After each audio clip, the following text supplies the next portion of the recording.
You're like,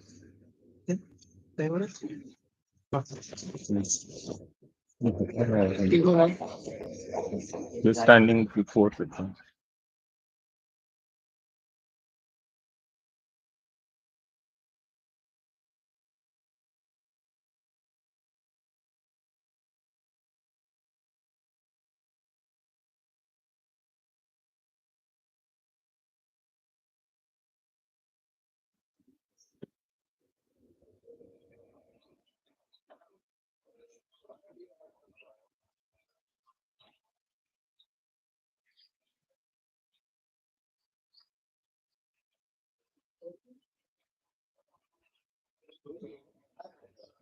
Kindly be seated.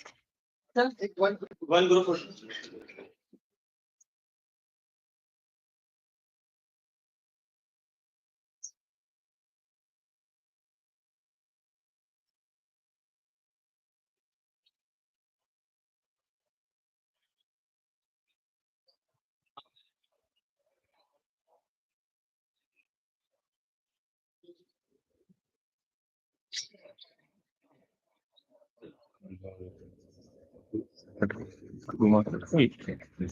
इसको camera click इधर नहीं कैमरा खाली आपका आगे इधर से ठीक है सही camera Thank you so much, everyone. May I request you please kindly take your seat.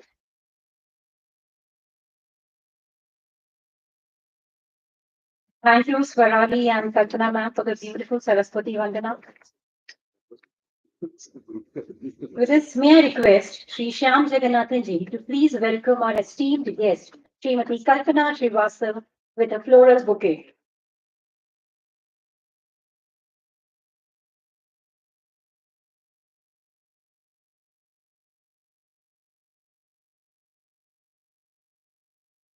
May I request the committee member, Mrs. Kalpana Desai, to welcome Sri Shyam Jagannathan ji, DG Shipping. May I request Karina Sheikh to please felicitate Captain P.K. Tyagi, Director, Shipping Corporation of India. Ms. Indura Polepalli to welcome Sri Atul Ubaleji, Director, Bulk Carrier and Tanker Division and Chairman, NLBC. Man.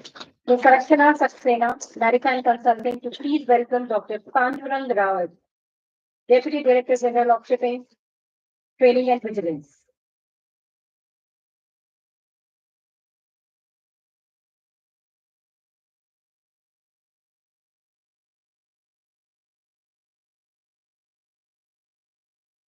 Thank you.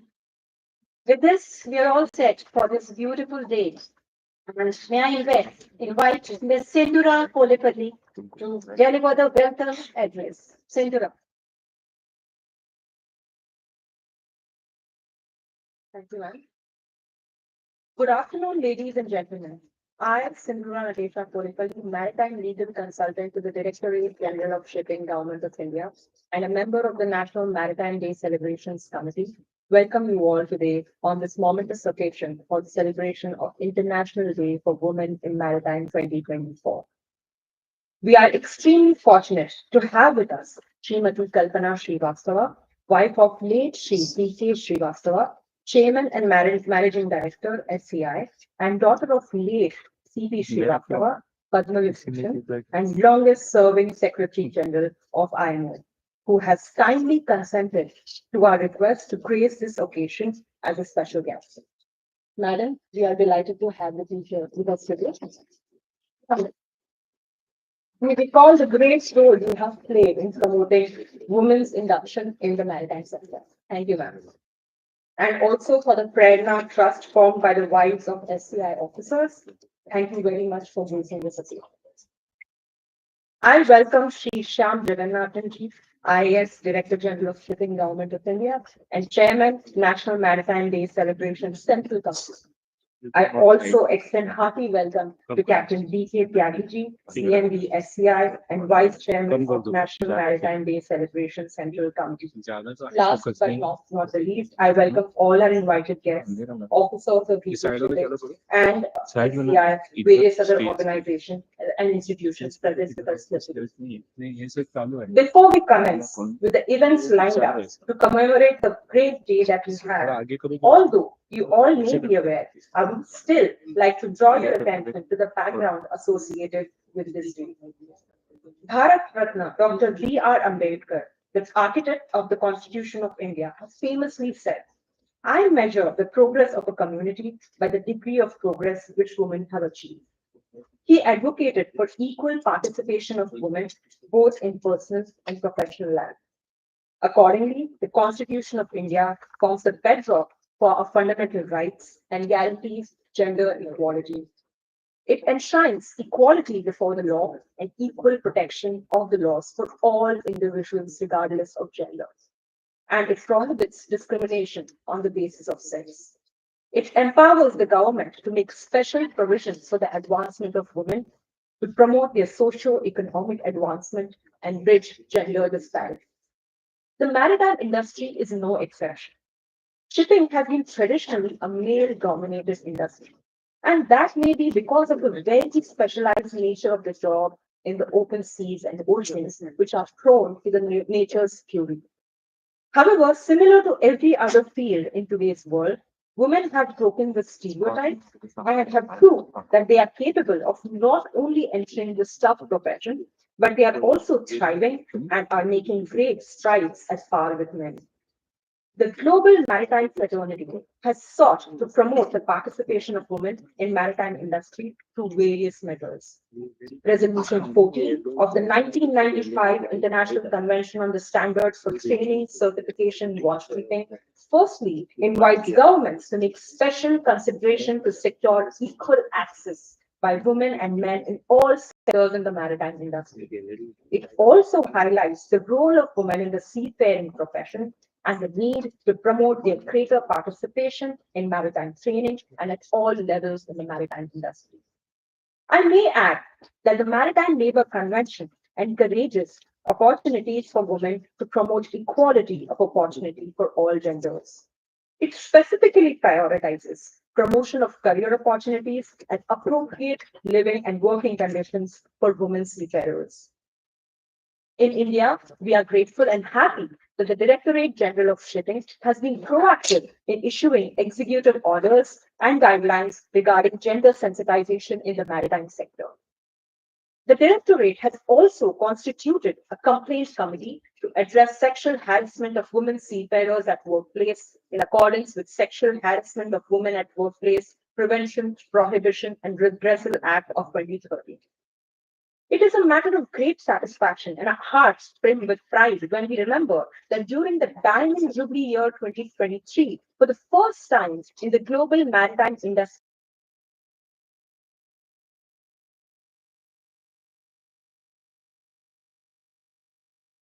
only. Professional acumen and courage displayed by women masters, chief engineers, and other officers drew wide appreciation from the government and the shipping industry. In 2021, the International Maritime Organization adopted a resolution to celebrate 18th May as the International Day for Women in Maritime. This year, the theme for today has been decided as Safe Horizons, Women Shaping the Future for Maritime Safety. We will celebrate the day, highlighting the topic, and have a panel discussion which will shed light on the journeys of some brilliant women in the maritime sector and the opportunities that lie ahead. The observance of International Day for Women in Maritime by IMO promotes celebration of women in the industry for their continued promotion in recruitment, retention, and sustained employment in this sector, and also to raise their profile in the maritime sector. It strengthens IMO's commitment to the United Nations Sustainable Goal 5 on gender equality and supports ongoing work to address the current gender imbalance in the maritime sector. It is disappointing that according to the current statistics, women make up only 1.2% of the worldwide seafarer workforce, with only 1% of them being women and sailors. out of which the cruise industry employs 94% of all female maritime employees. Although India is among the world's largest seafarer supplying countries, only of which around 4 lakh seafarers, women make up less than 4,000 of them. We all need to encourage women to consider joining the maritime profession on board or ashore and to help our country at large further improve her economic and social standing in the world. With these few words, I welcome you all once again and thank you so much for encouraging us. Jai Hind.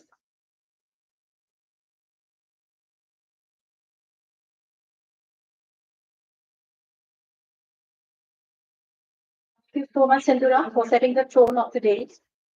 We have a special video address from Mr. Arsenal Dominguez, Secretary General of the International Maritime Organization. May I request all the dignitaries to please take a seat of the stage so Today, I'm asking you to embrace the international. that we can have a look at the message from there.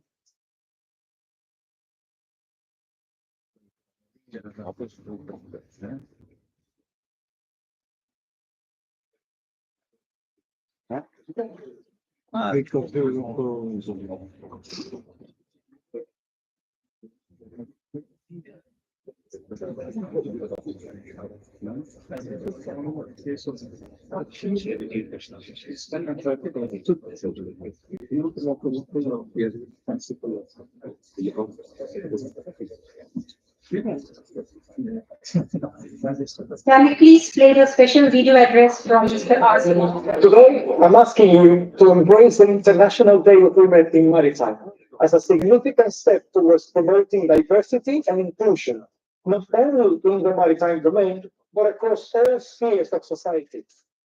The goal is not just to honor women's successes, but also to advocate for equal opportunities and to unlock the full potential that a diverse workplace offers, to shine a spotlight and raise awareness on the challenges they face, discrimination, disparities, and limitations with regard to career opportunities.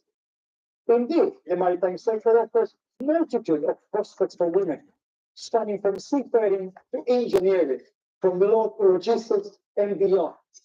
Let us not be complacent. There remains much work to be done. We must lead by example, serving as role models, striving to create inclusive, empowering, and safe working environments for women.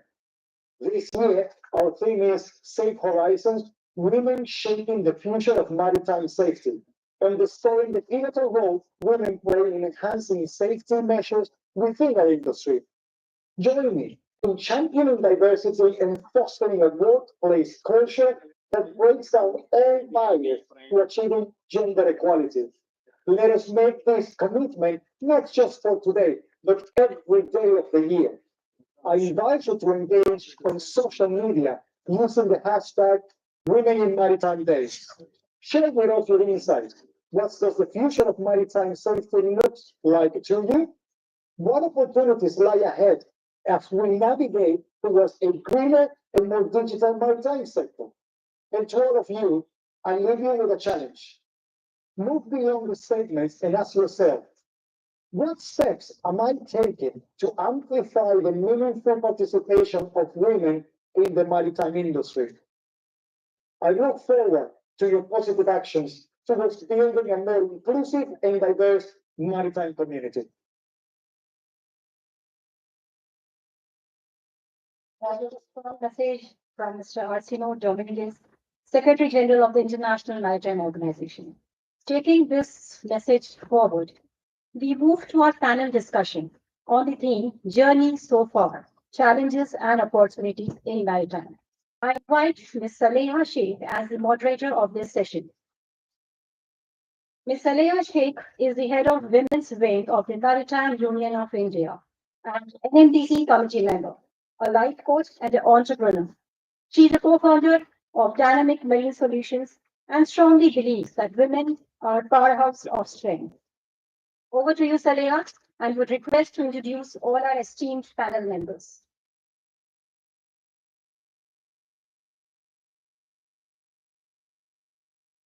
Good afternoon. I would now request the panel members to come on stage. Our first panelist is Miss Nyari Nain. She's a fleet superintendent with Maersk, an author, and a TEDx speaker.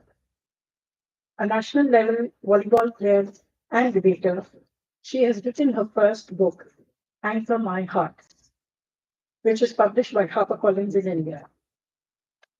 And the second book is on the way. Nyari has also been featured at the Sharjah International Book Fair and Dubai Magazine. May I have Nyari on stage, please?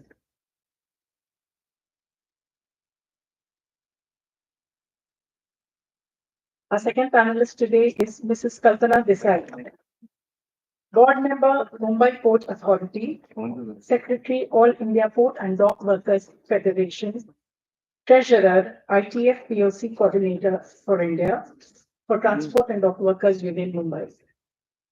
Madam Kalpana, can we have you on stage, please?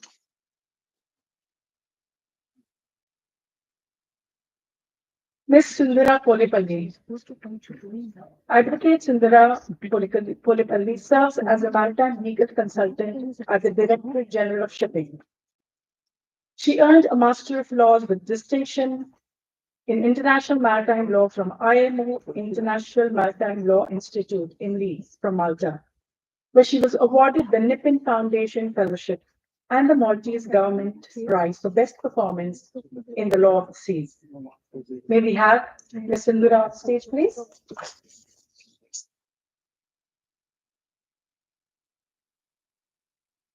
Ms. Archana Sangal, marine engineer. She is the founder and director of Marine Arm Coaching Academy Private Limited. She's one of India's first female marine engineers who sailed with Tolani Shipping as chief engineer. Later, she came ashore and worked as technical superintendent with Crowley Court Marine Management Private Limited and Tolani Shipping. She is an active EC member with the IWSF. May we have also Ms. Lakshmi Nethi, surveyor in the Plan Approval Department of the IRS. Ms. Lakshmi is a naval architect with a foundation from IIT Madras and currently employed in the Indian Register of Shipping with the Plan Approval Department since 2015. She deals primarily with vessel stability and statutory subjects. So that's our panel for the day. I'm looking for Sindhura.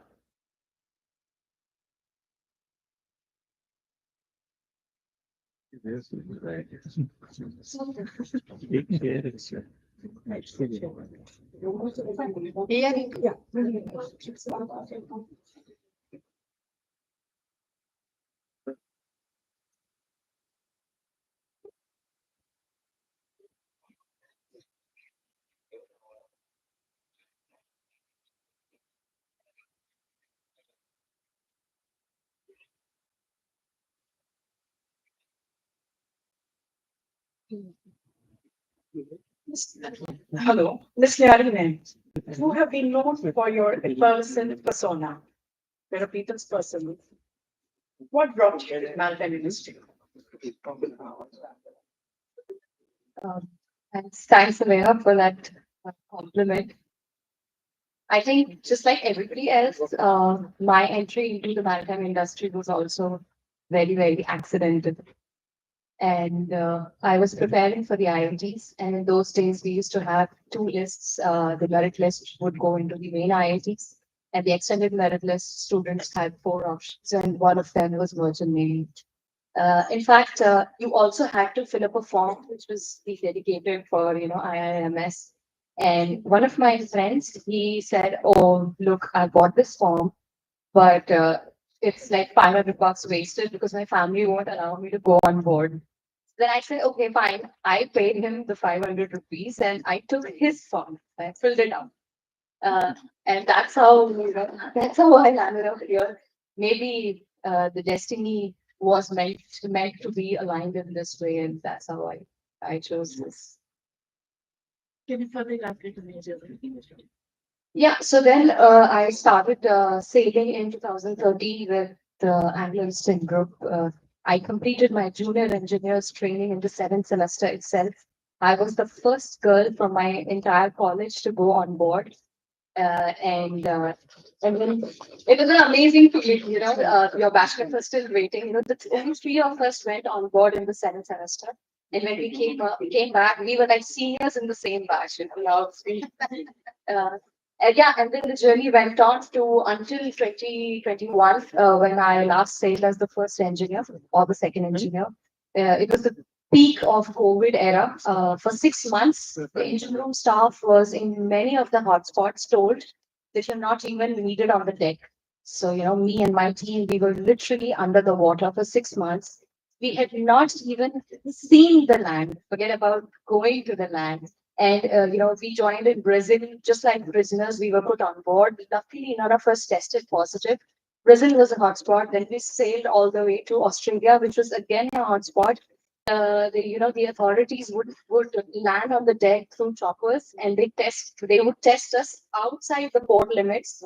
And if at all anybody tested positive, the ship was not allowed to berth. I mean, and what about us?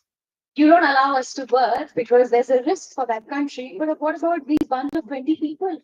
And I was the only female on board on that ship. Like, what are you saying, Victor? I mean, yeah, interestingly, the world really hasn't yet devised something called as the human rights at sea. There's a long, long way to go. And then from there, we sailed out to China, which was, of course, the hotspot. Yeah, then the journey ended back to Brazil. I circumnavigated the globe. I had 32 days of December during the COVID era. Because when you cross from east to west, you keep retarding and one day increases. And then I signed off. Then I got an offer from Musk to join as a fleet superintendent, which was traditionally known as the technical superintendent. And it's been 3 years now in this role. And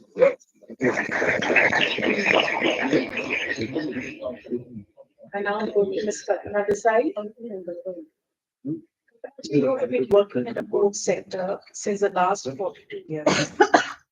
How did you enter the sector and what has the journey been? Thank you, Saleha.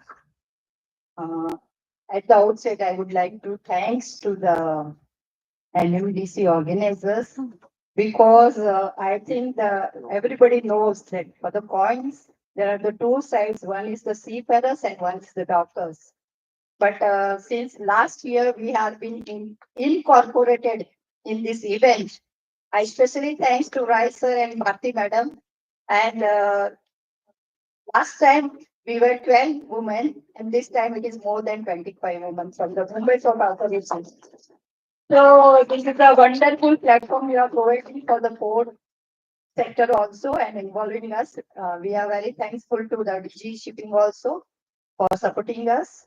And as what Saleha said, I think the struggles for the seafarer woman or for the woman working in the port industry is almost the similar. Maybe the percentage of the harassment and the domestic violence may be the higher on the seafarers. And I think this is when we believe in ourselves. There is always you can go very, very hard. I would like to say that कि सपनों की कोई मंजिल नहीं होती सपनों की कोई मंजिल नहीं होती पर हौसलों में उड़ान होती है So if you will believe in yourself, you can reach to any stage. And I'm very thankful to my union also and my all the colleagues that in 150 years of the port industry, the first labor representative I got as a board member in the Indian port industry. That is amazing. And as what I said, I should not be the first and I should not be the last. So I want to see this is a wonderful platform we are getting. And I'm very well connected with the maritime industry because last 3 decades I'm closely working with the Maritime Union of India. Captain Pradhan is there, and the National Union of Seafarers of India. We are doing many programs together, and the gender sensitization, HIV/AIDS campaign, and many more. So I think I know the problem of the both the industry much more than all of you are here. We are always there, and COVID pandemic has proved that how doctors are useful for the seafarers. Because when the seafarers were not getting vaccination, our the hospital entire 24 sisters are here, doctors are there. They have looked after them to all the seafarers and their family. And this is the I think this is the solidarity we are having among all.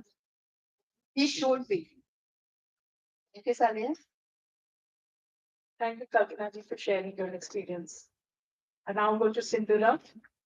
Sindhura, you have an amazing trajectory. It's very interesting how you started as a law graduate and are now holding a position with the Director General of Shipping. Tell us about it.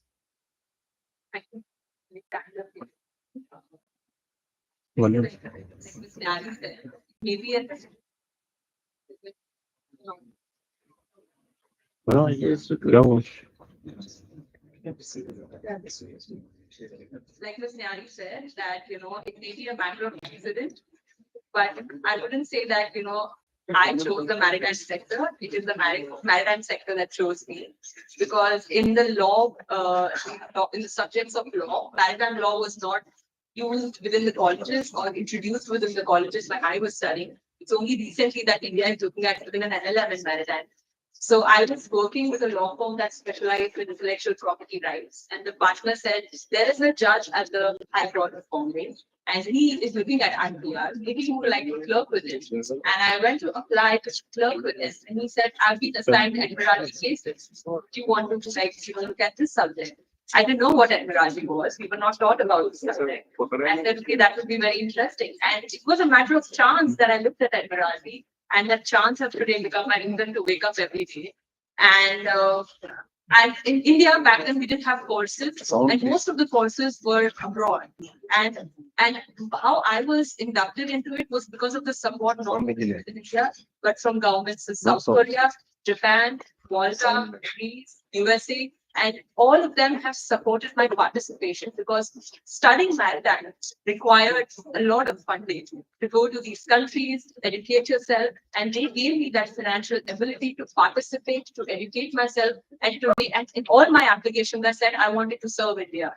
And today I'm doing that. And I'm very grateful for the Directorate General of Shipping to give me this opportunity at the policy level, at the initial level, to contribute to the national interest. Thank you so much. Thank you, Sindhura. I want to now ask Archana. Archana, it's interesting to see that you sailed as a chief engineer and worked as a technical superintendent, and then you turned into an entrepreneur. When you established a maritime coaching setup, we're curious to know what started you on the maritime journey. Thank you, Samira.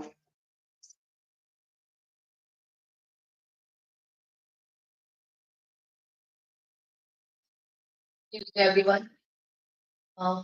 Okay, I like to, since you've asked the question, so I like to tell about my journey. So it started with a ad in a paper, in the newspaper from Tulani Shipping, Tulani Maritime Institute, and it stated that openings for marine engineering and starting wages is rupees 40,000.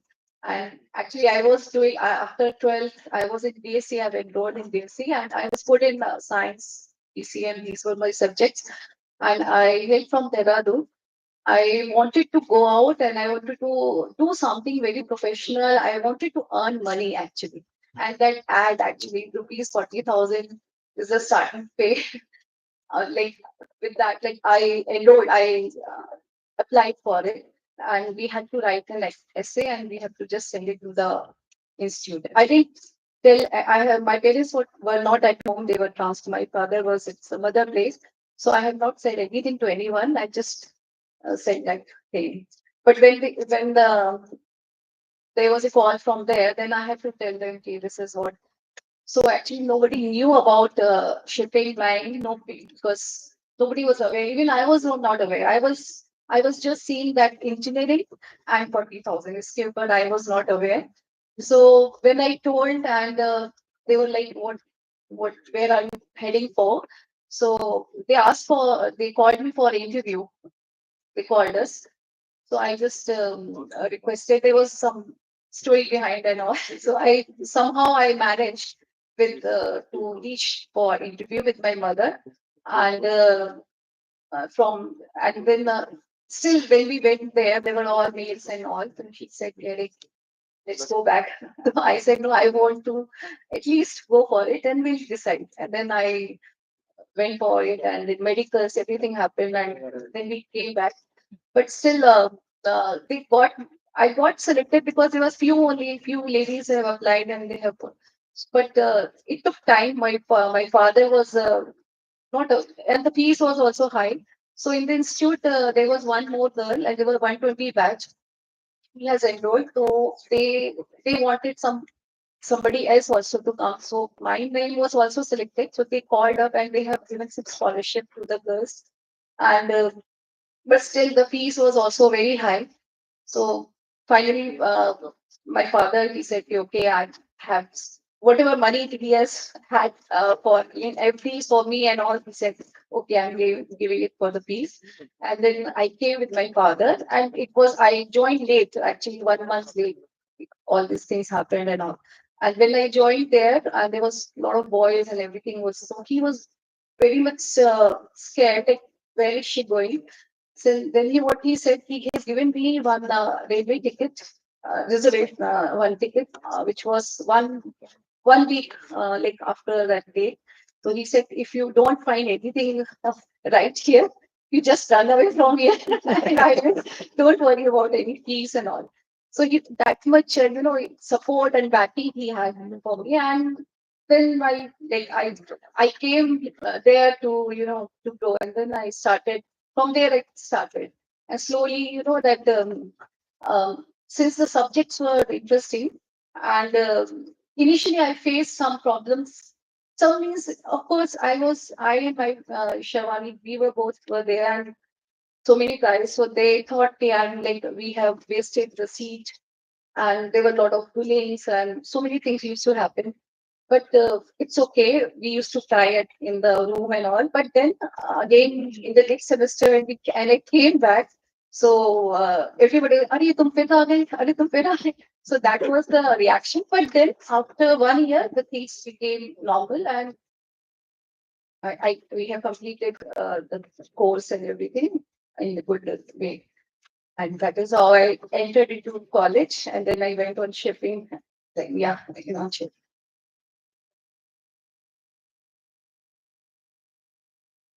The very honest thing about the 40,000 rupees. I think 50% of the seafarers in the industry probably came to this sector, see the high salaries that seafarers get, And we almost lost you to that return ticket that your father gave you. But of course, your resilience showed, so that means that you were determined, and that is why you have reached this position. Thank you. 50,000, it's not, this is just, it's not only that, uh, that thing, this much maybe has given me a lot of things, I mean, just not money. We now go to Lakshmi. Lakshmi Nehi. Lakshmi, we are very happy to have you here as a student of naval architecture. I mean, we are mostly dealing with women seafarers and women technical superintendents. And now it's really interesting to know someone who has studied shipbuilding and design. So, what was the inspiration behind a career in naval architecture?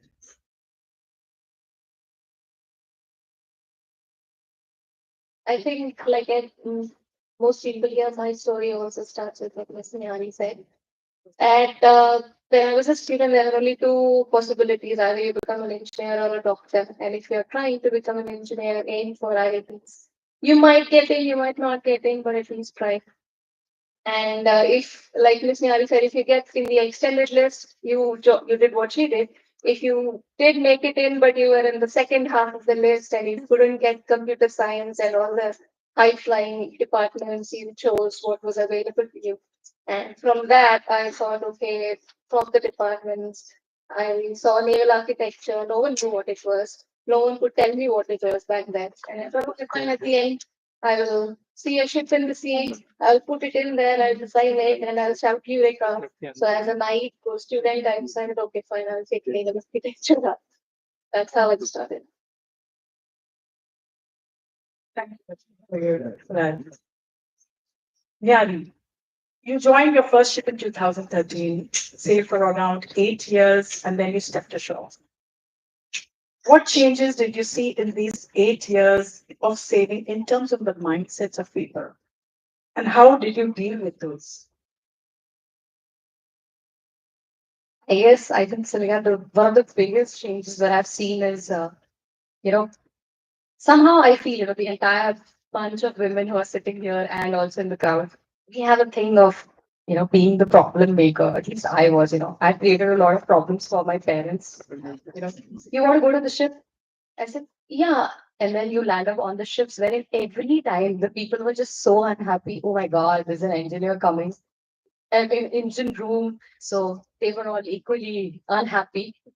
But then I think because we've been that, the pivot around this, being a being perceived as a problem maker and then having to resolve that, having that be resolved, there is a stark change in how people are perceiving us. If we had not been that out of the crowd or that, the eccentric seafarer, this sort of resilience, we would have not helped men to develop, you know. So I think that has really changed.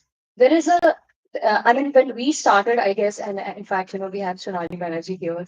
Uh, it would have been unimaginable for her and her parents that, how can you even think about it? But now there's just so much of a normal talk that, we have a women cadet program, we have so many seafarers on board. So this is one of the biggest changes that I can see as a superintendent who approves orders for the vessels. I have approved orders for sanitary napkins and tampons, and it's unbelievable. It's just so overwhelming, and I'm really thankful to the industry who's come together, and we've come to a consensus that this needs to change. World world has indeed not been kind to 50% of the population. There's no doubt about it. Until 1920, women were not allowed to vote in the United States. Until 1945, women were not allowed to vote in France. We are enamored by these first world countries. But the stark reality is that women have been left out. Ours is a very, very nascent history. But the truth is that if you see the first inventions, the dishwasher was invented by a woman. The underarm bowling was first done by a woman because women had to wear skirts. The windshield wiper, you name it. There are so many things that have been invented by women. But where is this history? I have not read it. Like, who has wiped it out? Why has it that there has been a very, conceded amount of manipulation to suit one particular set of gender? Why is it that this one gender feels so challenged to take up the challenge? Why can't we just have the open, level playing field? And I think it's so important to understand that the concept of feminism does not say that the resolution for patriarchy is matriarchy. No, we say that the solution to the subtle harm that patriarchy has done is equality.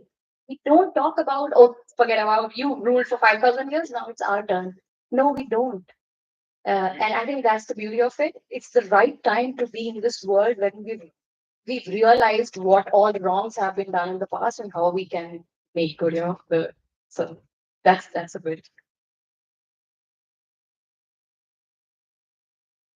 That's a very interesting point you have brought out here that the alternative to patriarchy is not patriarchy. We are not talking about taking over or completely dominating the scenario, but rather we want to be equal. We want to be given our respect and recognize for the efforts that we do.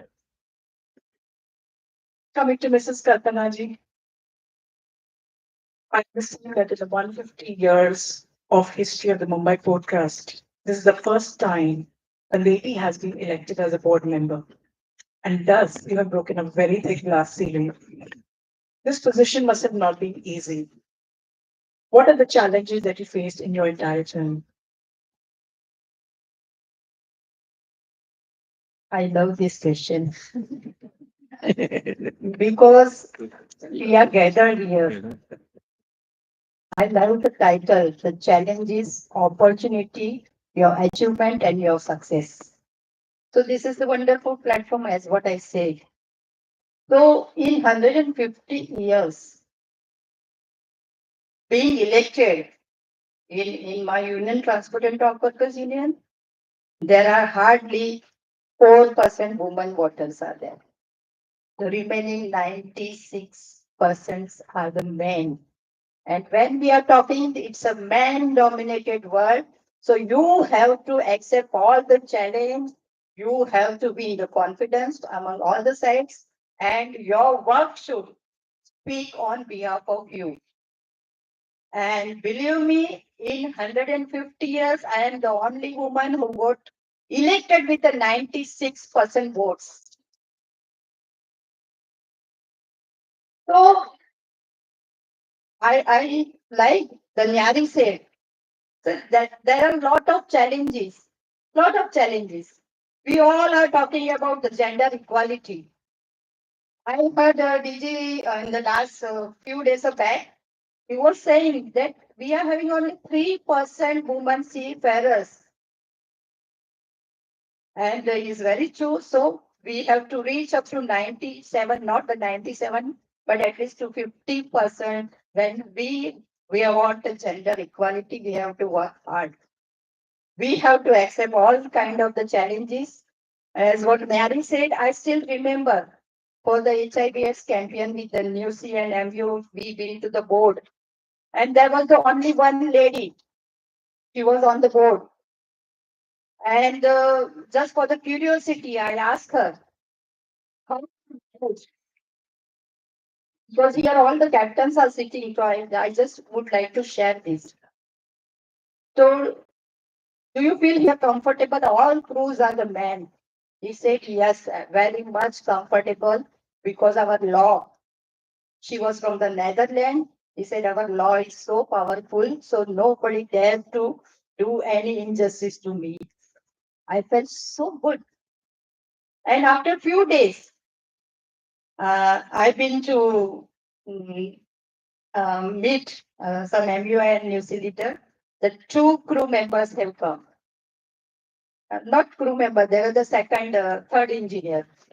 So they said, please change our duty. Here all the Filipino and Chinese crews are there. See the difference I'm talking about. When women are not feeling comfortable at her workplace, it's very difficult to bring the gender parity. And we have to focus on to provide the safe environment for all the women, whether she is a single or she is with the two or with the three. And if you make them comfortable at the workplace, I think all the women may ready to come. Today I'm happy to see there are some captains, there are some first engineer, chief officers, there are women, but percentage is 0.001. The same thing in the port industry also. For the Women's Day, if we have to search, we have to think a lot to whom we have to invite.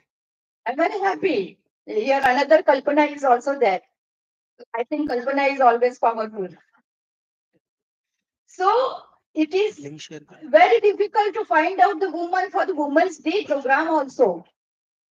So this is the reality. And we have a very long way to go. And whatever the platform you are giving, I am happy that today many of the Maritime Institute are giving some scholarship. I heard the Archana for the 40,000 she has accepted with all the condition. And she got it. But nowadays it's very difficult to get the opportunity also. So when I said you have to accept all the kind of challenges. And when you have to work with the men, whatever the physically, I'm not talking. I said whatever the work, the dedication, the commitment, I think, and for the male colleague also, I'm happy to see here. Because of NMDC, I came to the captain machine always supporting. You don't worry, I will provide. I heard that. Ubaye sir, despite of his ill health, then also he attended the meeting of the women's NMDC. I appreciate from bottom of my heart. Rai sir is always there, and DG sir is always supportive. Once we been to his office, and there are the men colleagues who always respect, who give their fully support. And I think the days are coming. And if we want to reduce the gap of the gender parity, we have to provide the safe environment, safe working place to all our the women, wherever they work, not only on board, in port or any industry. And unfortunately, none of the shipping companies are having that sexual health harassment workplace policy in their agreement. I have not seen so far. We have many are saying we are having, but it is not functioning very well. Because I have dealt many cases of the harassment of the seafarer women. And this is my humble request that we have to provide the safe working environment to all the women at all the levels. Thank you, Sandhya. Thank you, Kalpana. I concur with Kalpana with respect to safe working spaces for women, especially seafarers. And she's right about the minuscule numbers that we have.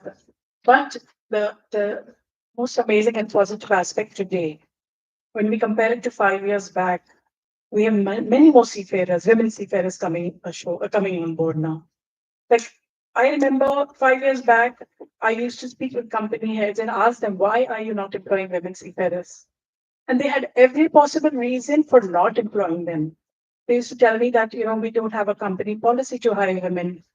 And the worst thing they said is that, Madam, women seafarer ko hire karna is a big headache. There are lots of problems we face. They get involved with the officers. There are harassment issues. We can't handle all these things. So that was a scenario 5 years back. And today, thanks to the effort of the Director General of Shipping, the Ministry of Ports and Shipping, the efforts that they have taken in encouraging and empowering women in maritime, the companies now come to us and ask us, please, are there any women seafarers that we can employ? Because we really want to do that. We really want to increase the number of women that we have in our company, but we can't find anyone. So that is a very positive, difference that has been made. Thank you, Kalpana ji. And I'll come to Sindhura. Sindhura, you started your maritime career at a time when there were only a handful of women seafarers from India. We could literally count the numbers on our fingertips. What kind of obstacles did you face? I'm so sorry, this is the wrong question for you. Sindhura, you started working with the DG shipping at a fairly young age. Do you ever face any bias with respect to your age, gender, and experience? That question. Actually, Ginji sir is sitting here. Actually, when I graduated in 2017, and like 5, 6 years ago, since that time, gender equality has become a norm, and it is looked down upon to like actually say that I look at women differently. So even if there is any discrimination, nobody will say it explicitly. It's in the undertones, it's in comments, and discrimination is not just taking away an opportunity, but making you question your competency. And it's only the person who's discriminated can understand, okay, what is this because of? And I would just say that in one of the places I had worked, one of the person who had no, contribution to my selection, came to me and said, you're just selected because you're a woman. And I said, was that a criteria for that, or is it very explicitly stated? He said, no, it's just easy to tell a woman what to do. And there was another man with you, and we selected you because it's easy to tell you what to do. And I said, and you don't know how to react to that, and you don't want to like, create an abnormal situation in the future correspondences. So you have to take it, and it's not something that you can expressly complain about, talk about. It just makes you question whether you are capable, or is that how people see you as. Um, However, I would also say that I have been very privileged to enter the sector where they are actively promoting women. I was admitted to IMLI, which had 50% reservation for women. And IMLI only provided scholarships to government servants, people who were employed in the Navy and diplomats. And I was a student, and I had just graduated in law. And the Nippon Foundation in Japan, they gave me a full scholarship, and they called me and they said, we are making an exception by giving a scholarship to a student. And we just hope you don't leave the maritime sector. And back then I was not working with DG Shipping, but I said I want to work with DG Shipping. And they said, you see, and it did turn out that way. And I'm so glad that the industry has only given me more support and love to do so. Thank you so much. Wonderful, Cinderella. It's really nice to know that at your young age, and you have been lucky in the sense that, there is much more awareness and much more, companies are coming forward, organizations are coming forward to sponsor women. So you have been lucky there. But of course, I'm sure you have faced your biases and you know how to go about it. Archana, you started your maritime career when there were only a handful of women seafarers. I mean, I know the first lot that of women seafarers used Sonali, Captain Ravi Kamen. And so, what kind of obstacles did you face at work on board? Things were very different. There weren't many women. So, how did you, kind of handle it with junior ranks, especially when you reached the position of the chief engineer? Which is the top management position on the ship on the engine side. So how did you handle that? Thank you. And it's a very nice question. And I want to tell all my like young seafarers who are sitting here. Okay. So when I joined that on ship first ship was in 2002. So it was long back. So when, as expected, when I joined there, I was a new gender there coming all men. They were not expecting something like that. And there were so many people on the ship. Like I joined as an engine cadet. There was a junior engineer already, engine cadet on also there. Actually, I was not required on that ship. And people just thought like she will come here and pass the time and go and all that thing. So that was really, like it was very difficult. Initial phase, it is difficult to adjust. And not for me also, for them also to adjust with me. See, it's a normal thing to happen. And nobody was giving me any job. Like I used to, and I came just to work. I have no other things to do. I have only thing to like to learn how to do things and all. So I used to be like after my seniors, especially second engineer, please give me something. So the things which I have actually they were giving me is like initially I'm talking about the cleaning job, like everybody is cleaning and arranging and like like when everybody like the night time we used to have I used to have the night watches. So at that time it was a man ship. So so like everybody has gone and you have to square up everything and all. So so these kind of works initially, and I did it very with my all my whatever I could do. This I did it very religiously and all. And again, I was going to them, here, please give me something. I was just after everyone, wherever whatever the work was open, I used to go over there and see what is going on. If I am not doing anything else, then I will go. So that way, I have learned so many things. It's not, see, it's a training. Actually, they have given, I feel so, it's kind of a training because by the end of the contract, also, I was fully aware like what is kept, which store, which spare, where to go, where to find it, how to like how to work, how to take out the chemicals, how to clean it, and I was with the like your the crew. I was observing other people also working, so how they are doing the things. So I have learned through that. And once I have started, they also, I think, felt that she's doing, I mean, she's doing whatever being told. So they also started giving me more of things. But initially, this was the phase. But the problem is the how to adjust in that environment, because I was a only lady, so everybody had, the eyes on me, and it's not like that. It's like whatever I will do, it will be whatever I say, everybody will talk and all those things. So I have as a team at that time, I have adopted two, three like rules for myself. That one is which I always followed: not to go to anybody's room and not to allow to come enter my room. Second is the context, I and the dressings. Third is like I was always like if there is something like I will not talk. I used to be in the work front. I used to talk everyone, but beside this, I never used to discuss my anything with anyone. If anybody has to talk, they have to come to me. If anybody wants to talk to me, they will come. I never approached anyone because I didn't want any kind of stories or news talk and anything about me. Because I just wanted to be there and to learn the things and to gain that much experience, the work uh, that the next level, that you have to become the fifth engineer, then what jobs, and then fourth. So I just wanted to learn so much, and I never complained. Whatever the work, whatever ever anything, I have not complained. I wanted to be everywhere. Like I used to go every because if I am not doing the go, I never thought of what time is this and that. So it is only my focus was only on the job part, and that is how I picked up.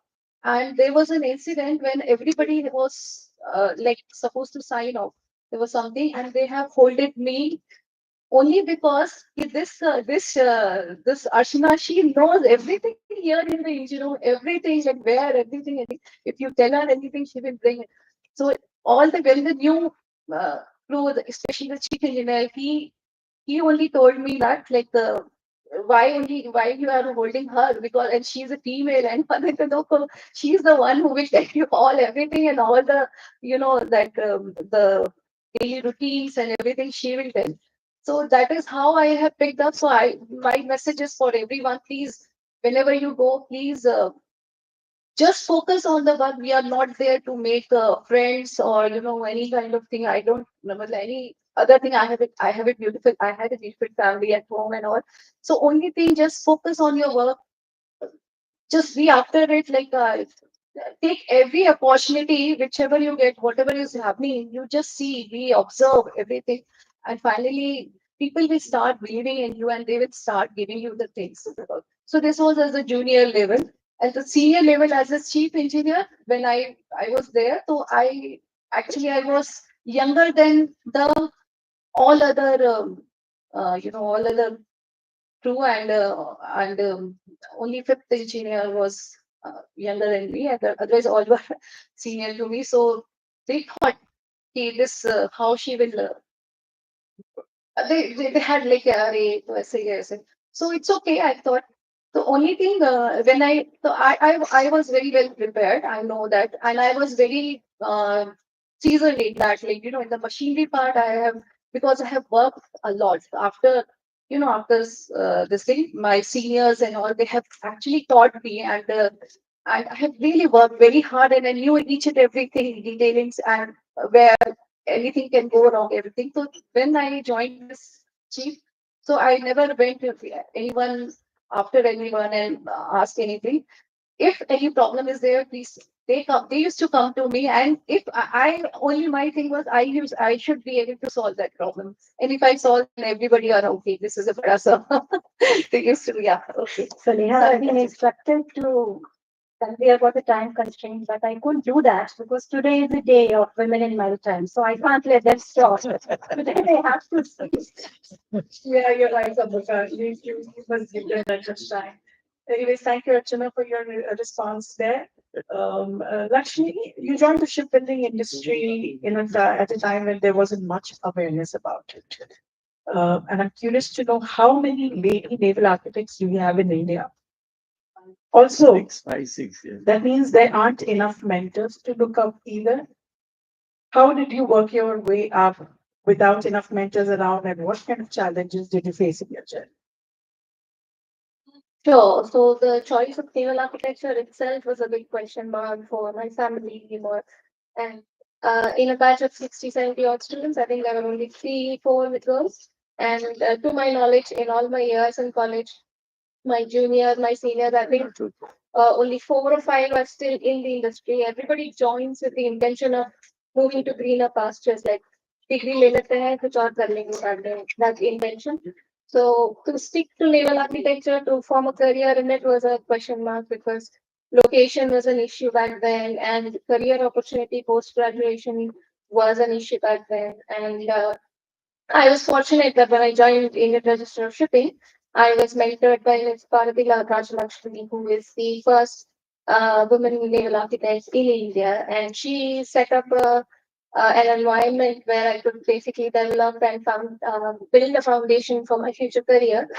But what I could also see was the amount of effort she had to put in to prove herself as a technical expert compared to her contemporaries, because they were all in a much higher position compared to her when I joined. And her career growth as from the start to the end as a naval architect was not easy at all. And I could see the measures that she had taken herself to promote my career here. And if you ask me the numbers, I think even now hardly 4 or 5 women graduate in naval architect in the institute. There are only 6 or 7. So on the whole, maybe 28, 30 graduates a year, of which not even half stick to the career. And given that there is this drive for gender equality now, we can definitely feel a dearth of technical to fill the technical roles as a researcher or a designer or a builder or a field surveyor, any of the roles that you have for the onshore maritime sector. Thank you, Lakshmi. At the rate at which we are going, I think there will be more ladies joining in various industries, because I can see a lot of effort being made on the part of the government to have more women inducted in various allied fields of maritime shipping and otherwise. So, yeah, because I think we will conclude because we are running short of time. And thank you, everyone, all our panelists here today. All I want to say is that we are very grateful to the NMTC for giving us this platform. And this would not have been possible had it not been the International Day for Women in Maritime, where we have 5 women, 6 women sitting on the dais and talking about their journeys. So thank you once again to the entire committee for this. And I wish all the best to all our panelists and speakers for the day. Thank you so much. Thank you so much, Samira. It was so fascinating to listen to the journey of all these amazing women. May I invite Srimati Kalpana Srivastava? Please come on the stage and felicitate this esteemed panel.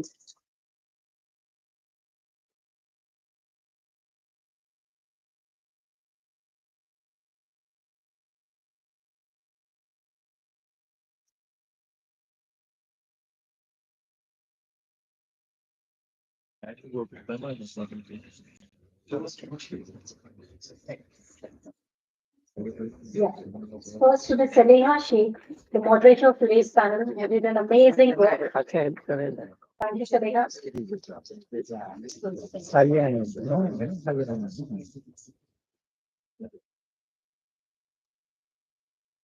Look here, man. Look here. Ms. Kalpana Desai, board member of Mumbai Port Authority.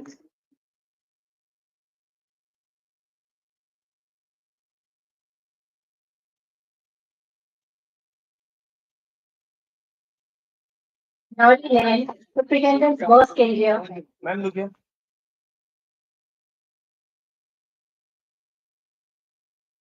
Nowadays, Land, Superintendent Maersk India.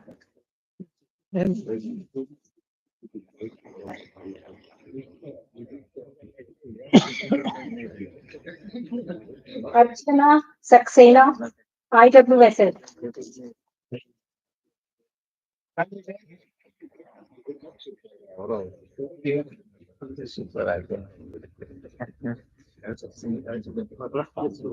Lakshmi Neti, surveyor, naval officers from IRS.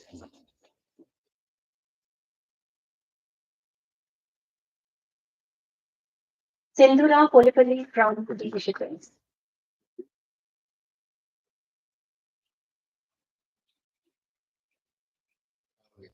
This may I request Shri Shyam Jagannathan ji and Ubali sir to please come on the stage.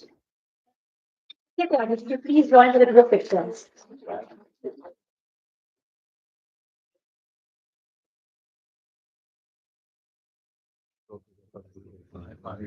I think yes, it is watching here.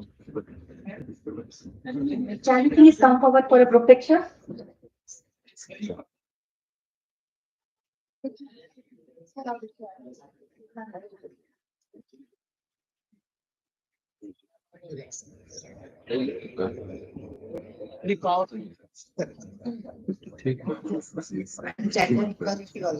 No, no, more than that. Yes, sir, look here. Very strong. She's very clever.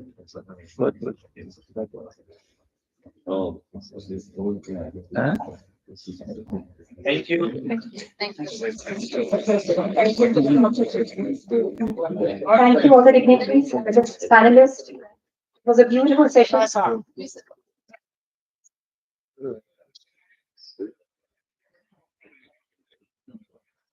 So as we just heard from this panel discussion, within this historically male-dominated industry, there are certain pioneer ladies who have been inspiring the women in the maritime sector in their personal capacity or as representatives of their respective institutions. And their journey is empowering the women to move forward in this maritime sector. We are privileged to have few such pioneer maritime women in maritime here who have paved the way for many. With this, may I invite Miss Charushila Golapati, General Manager Finance, SCI. Thank you. Please share her journey with us. Ms. Charushila Golapati serves as the General Manager of Finance at the Shipping Corporation of India. In her pivotal role, she has made significant contributions to the field. Ms. Golapati's leadership and financial excellence have been instrumental in navigating the complex financial nitty-gritty of the maritime industry. Her achievements highlight the vital role of women in maritime and women in finance, demonstrating their ability to lead and innovate in this crucial sector. Over to you, ma'am.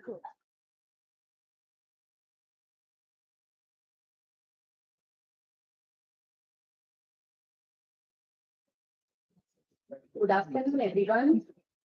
It is really privileged and honor to be here today. And I thank you, everyone, NMDC committee, as well as DCI management for giving me this opportunity. Um, I'm a chartered accountant, and 35 years back, when I went out searching a CA firm to be admitted as a trainee, many firms rejected me because I was a female. They thought I won't be able to do justice, they won't be able to send me out for audits, and I mean, I will be a liability for them rather than a person who will help them out. So that time I realized that my journey is not going to be easy as a female because I have to walk that extra mile.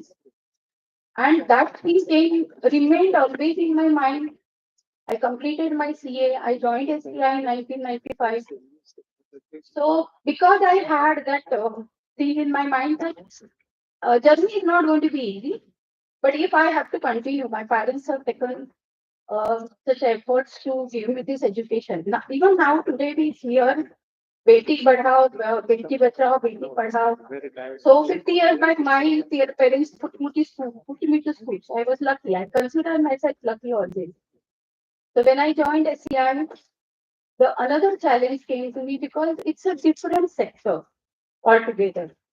I was having an experience of working with plants which are always there on the land, but here my 100 odd plants are always in the sea and having different requirements at a different times. There are time zone differences, and we have to cater to their need every time. So, yes, the journey was difficult. There were challenges at every stage, at every stage. Whenever we got promoted, we got transferred to various divisions. Basically, male dominated industry and challenges every time. Yesterday only we closed our accounts and uh, the even the closing of accounts becomes a challenge because of the challenging type of work and challenging nature of the industry this is. And but I felt it's a good journey because the SCI has never treated us that there is some gender inequality or they gave us a very good environment. There was never a gender bias. It is a gender neutral industry. I mean, company I can say, and they accommodated us. We all coexisted, and they helped us in fact every time. Whenever I remember, whenever going to any superintendent asking him stupid questions, but he patiently heard me, and he gave me all the inputs, whatever I wanted as a finance officer to clear the files. So maybe because of this, my journey was easy. And one thing I will tell everyone, all the women, whatever sector they are in, that you have to go ahead. The journey may not be easy, but whatever support you get at any level, be it a family, be it at work, be it at anywhere, you hold on to that support, but go ahead. Never to look behind. We are here to go ahead, and the success will automatically follow. And we have to exist. We don't want to quit at any point, at any level, at any circumstances. Always wear your smile and be ready to face any challenges. Thank you very much.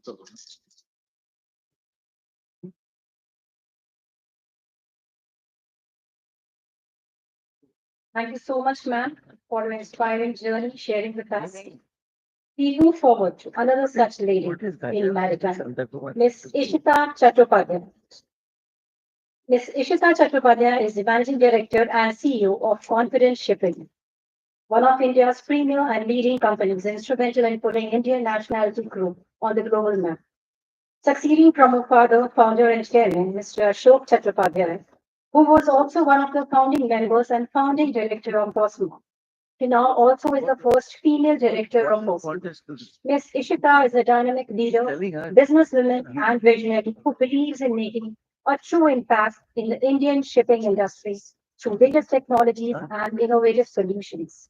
In a journey of holding the reins as a ship manager, she hopes to build a platform for job opportunities for both male and female cadets and officers at sea and ashore. Over to you, Ishita.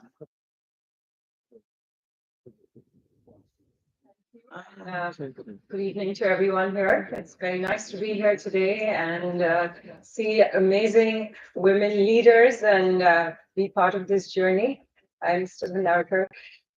So I think would like to wear the hat of a ship manager and talk about my journey as a ship manager and of course a female ship manager in India. I think for me, the journey started with my father, who has been a marine engineer and started Confidence Shipping in the 1980s when the shipping industry was going through a major slump. And as a technical superintendent with a Norwegian company, he saw that, why doesn't India have, a more structured crew management system and that can attend to various foreign ship owners.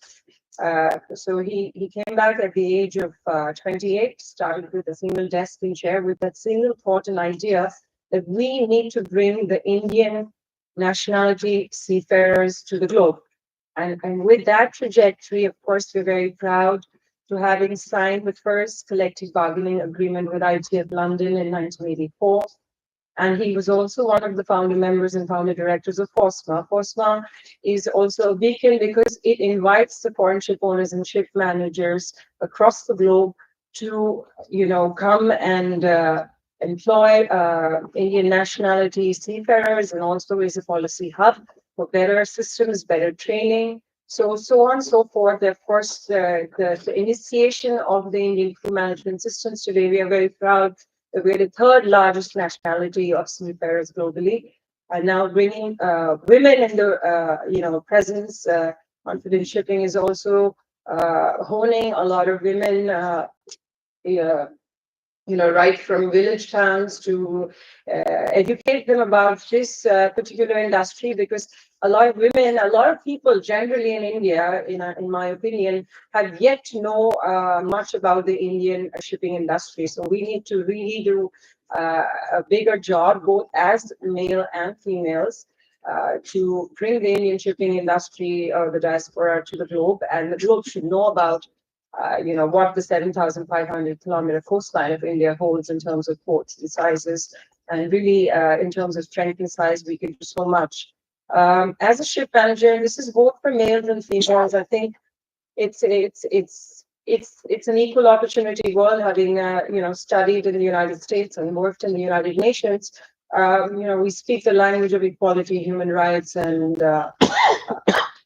fairness in job. So I've never felt like, okay, there's a female as a female ship manager. But anyway, by way of gender, I think given the legacy of confident shipping and having pulled in back in the days, historically, we got Anglo-Eastern, K-Line, Bulk, or Bolton, Alice, Belgium. I'm talking about the 1980s and the 1990s, which put the Indian nationality on the global map. So it's taking from what my father started. I'm a proud daughter, of course, and I also represent FOSMA, and so of course it is for us an imperative to make our country shine and our seafarers shine, and make a stronger fraternity, well-trained seafarers. So as ship manager, and where we work primarily on crew management, also we are looking at safety at sea, the well-being of our seafarers, both for male and female. I think there's so much discussion about it. Holding our standards. And so we do that through FOSMA, we do that through our training centers, and we're very proud to be made in India. And I feel like the time now has come where India can rule, and I'd like to see more Indian leaders wherein we are leading and the world is following also, because we are very strong in our mind and our work ethics. We just need a little more direction and spine, if I may be a little more direct and blunt. Having said that, thank you very much, and it's nice to meet you all too.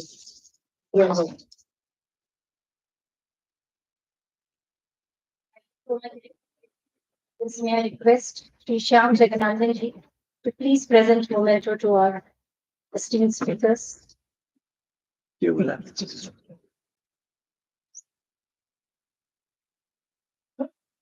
May I request Sharushila Golapalli to please come on the stage.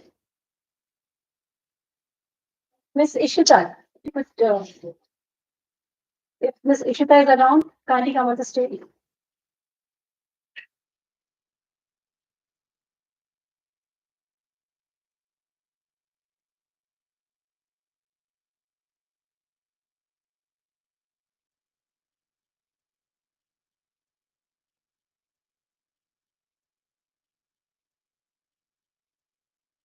Ms. Charushila Golapalli, General Manager Finance, SCI.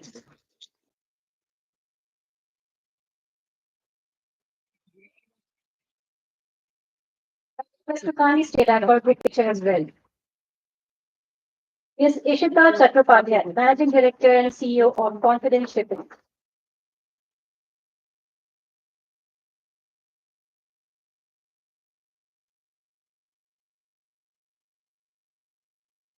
We have also invited Ms. Shangita Sherpa, Director SCI, the former Director SCI, and Ms. Kruti Jovan Putra, Director, JWC Logistics Firm.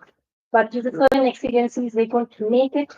But we do feel we need to recognize such ladies. And may I request Ubale sir to please take the memento on behalf of Ms. Sangeeta Shetty. I think Archana, you can look on this.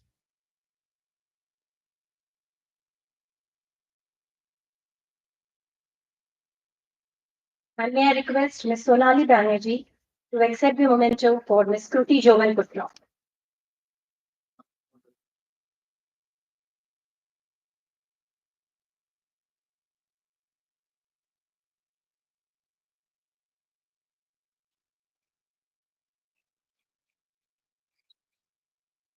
I request Bharti ma'am to please accept the memento for Ms. Kruti Jovan Putra.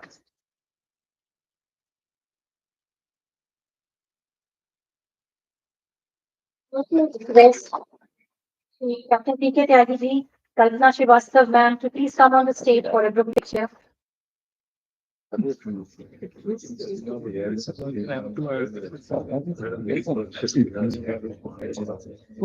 also request Rai sir to please come on the stage and Ubale sir.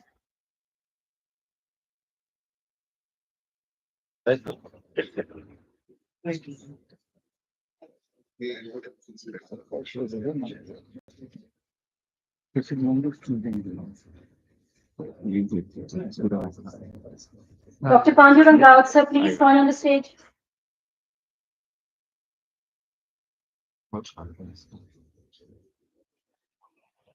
The privilege to be in the plane with amazing ladies.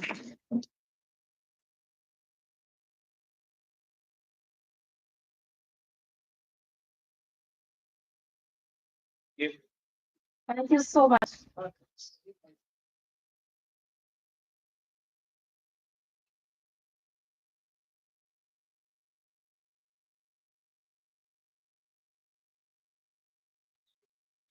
Now let us enjoy a vibrant cultural program by women in Maritime.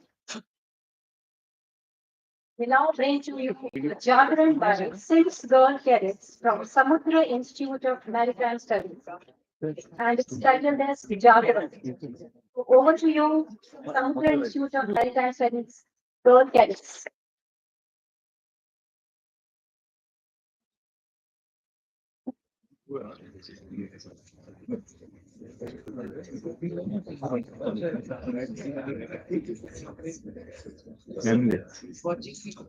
Headset clear नहीं आ रहा देखा ये camera में recording clear नहीं आ रहा hello hello PPT पर नहीं है ना परफॉर्मेंस है तो आएगा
So they deserve a big round of applause for the shocking performance.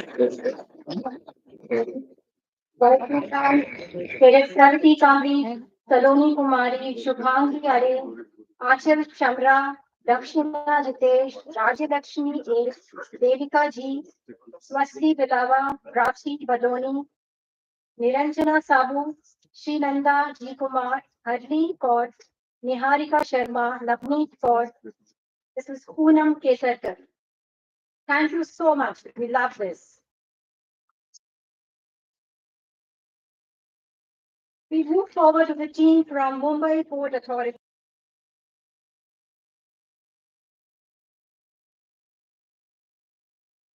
Kalpana ma'am. I don't.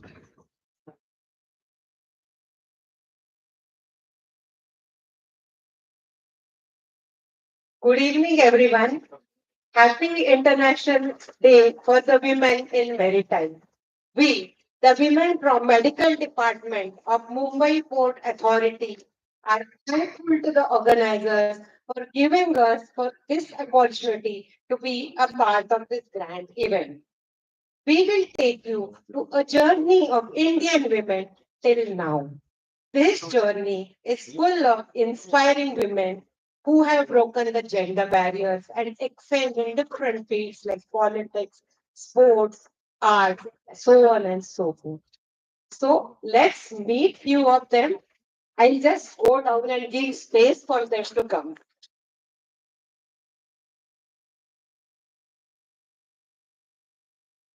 भारतीय नौदलाचे जनक छत्रपती शिवाजी महाराजांच्या पहिल्या गुरु जिजाऊराजे भोसले.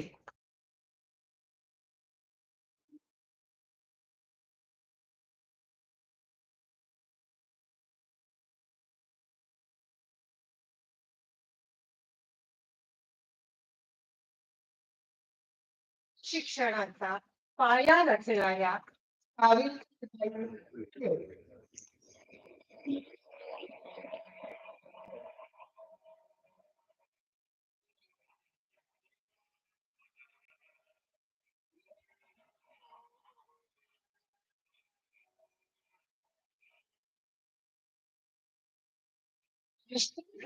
शास्त्रातील पहिली भारतीय महिला doctor Anandibai Joshi.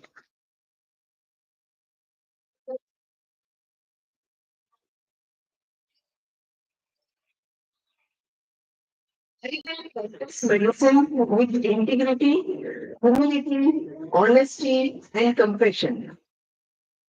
Mother of Indian shipping, First woman in the world to head the Organization of Ship Owners, Sumati Morarji.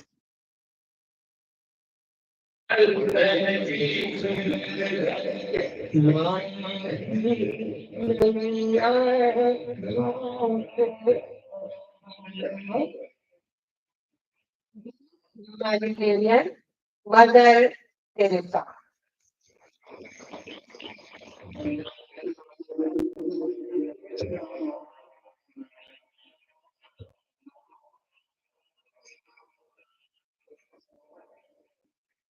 भारताची पहिली महिला पायलट सत्ता Vikraal.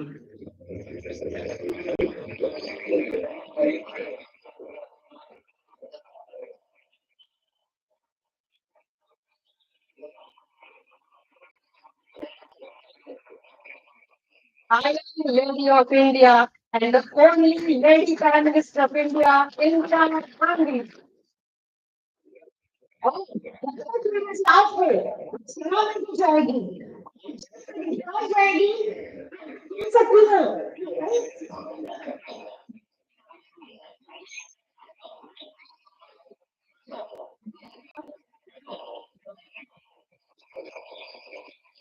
First woman in Indian Administrative Services, Abhi Ranjan Malhotra.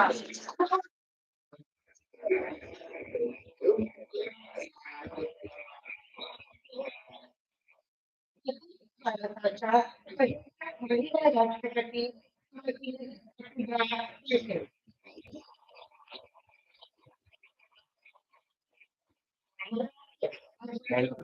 चार तो पुरुषों की ये मानसिकता बदलनी चाहिए कि इतनी आसान बात नहीं है इसलिए हमें ये देखना है कि पुरुषों की ऐसी मानसिकता क्यों न बने. First woman of Indian origin to fly in the Kalpana Chawla.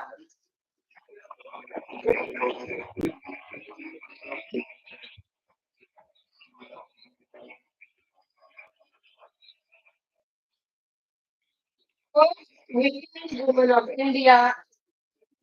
Woman.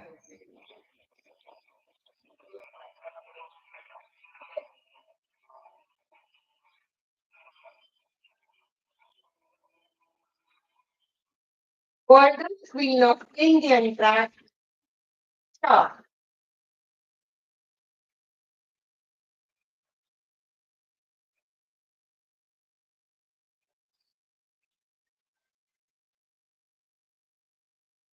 First motor woman of Indian Railways, Surekha Yadav.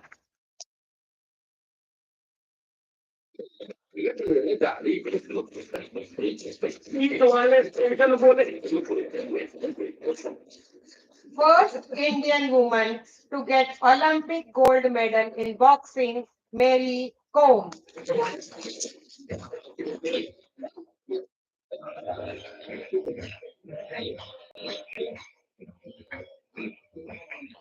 First Olympic medal winner in badminton,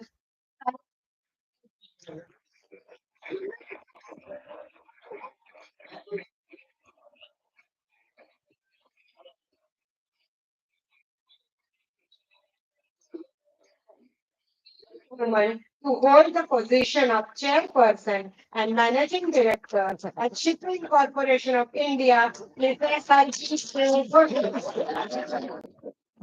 Thank you, Maritime Shield, for this recognition, which I hold very close to my heart. I am glad, and it thrills me no end to believe that I was considered as the champion of diversity. Chairperson of National Shipping Board and Vice Chancellor of Indian Maritime University, Dr. Malini Shankar.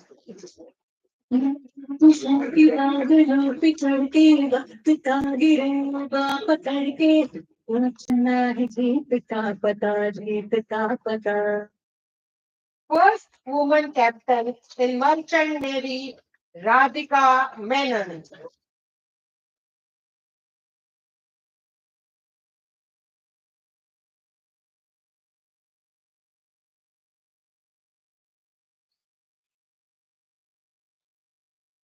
First woman marine pilot, Reshma Nilokar.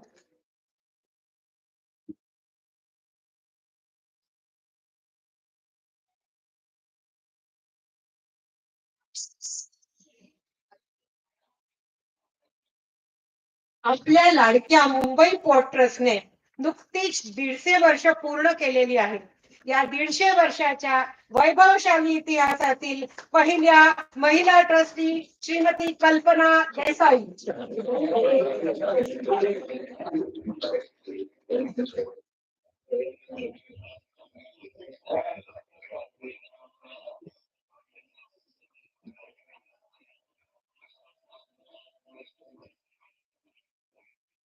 For all these women, this journey was not easy. They had to struggle.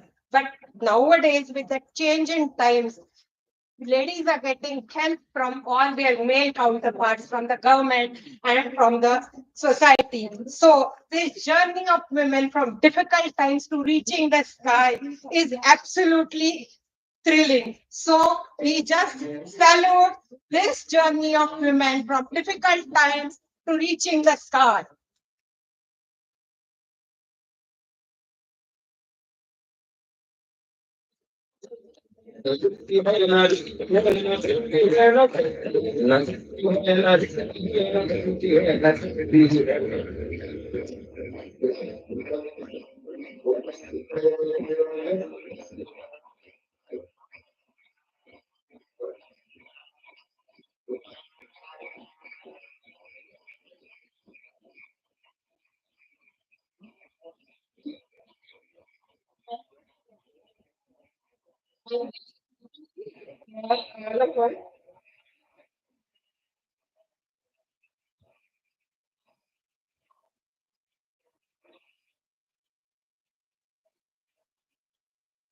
Jijabai, Mrs Shreya Shelke.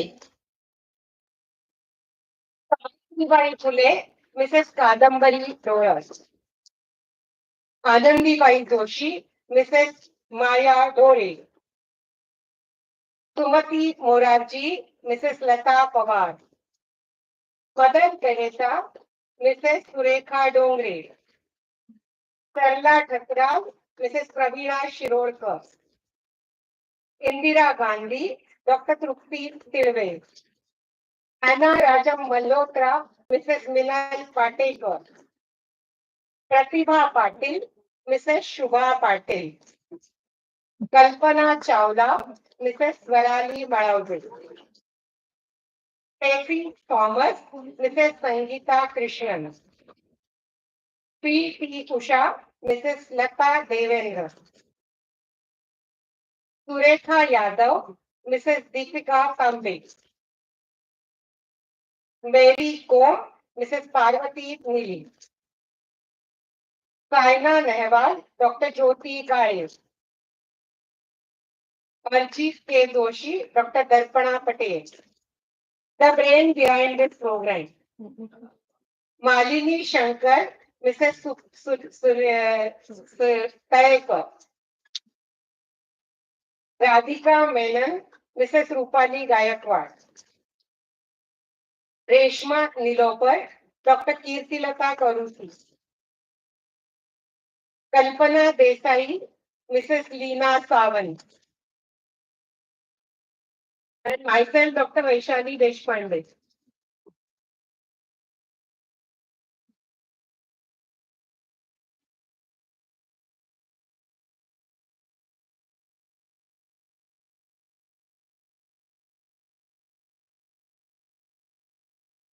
This is entire team of our medical Mumbai Port Authorities hospitals.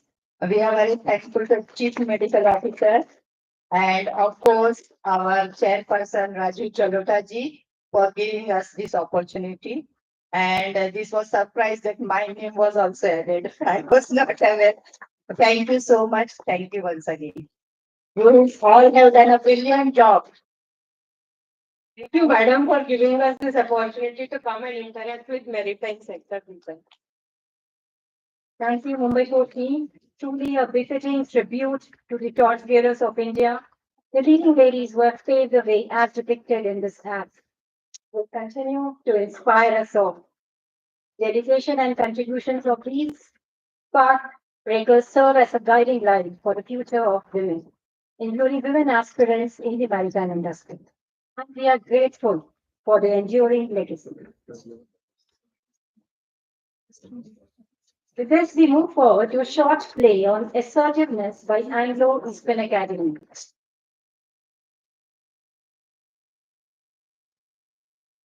Of Anglo-Eastern Academy.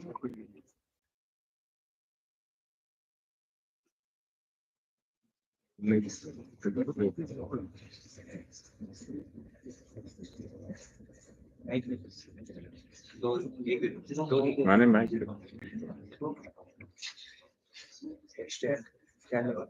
Stand गया है उधर पीछे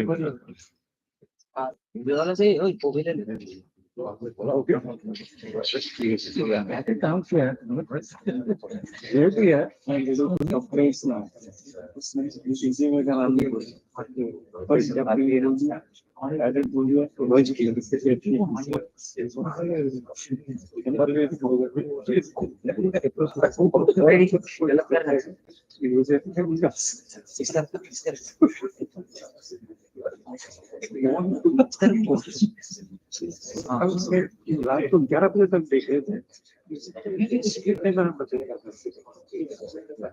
अलग ही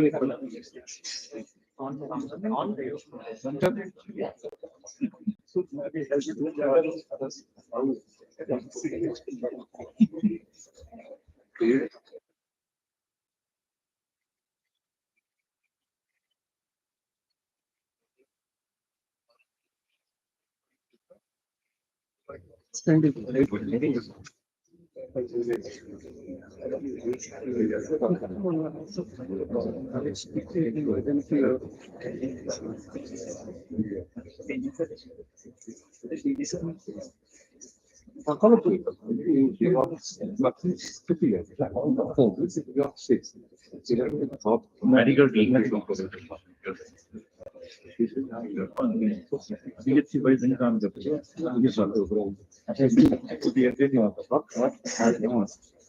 Seeker of course there.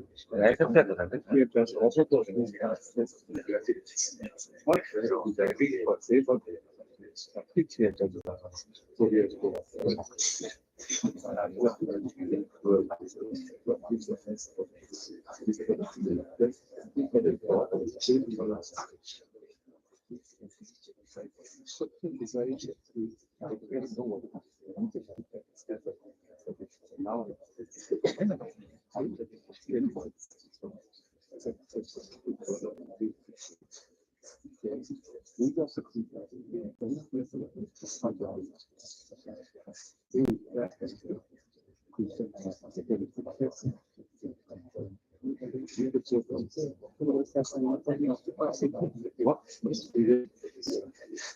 Would request the team whose performance has been done to please be kindly seated. We have a felicitation after this.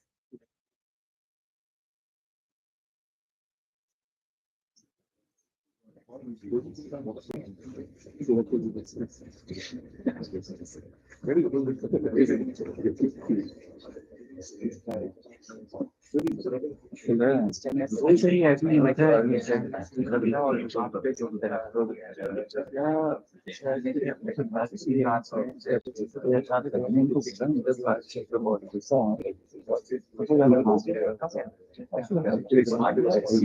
very good evening to one and all present over here.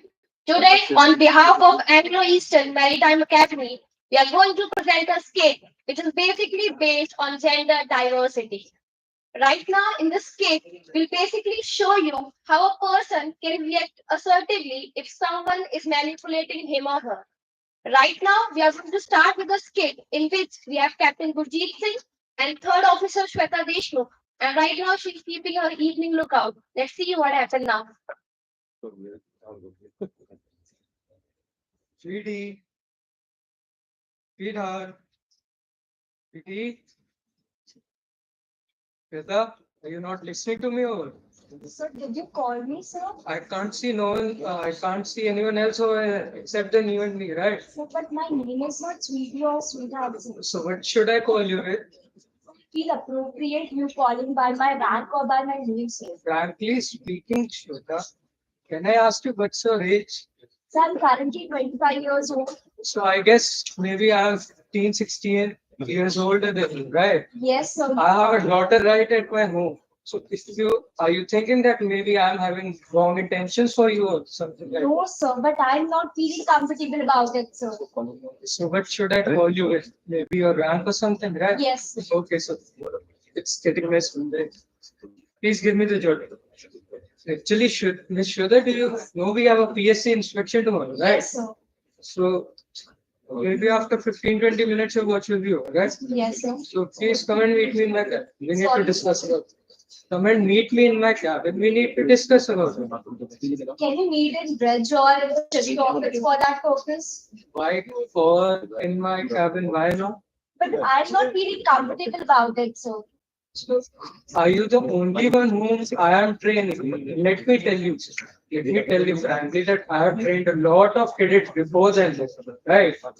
We are, uh, we are from past onwards. We have been training cadets like this. No one else felt uncomfortable. But why only you?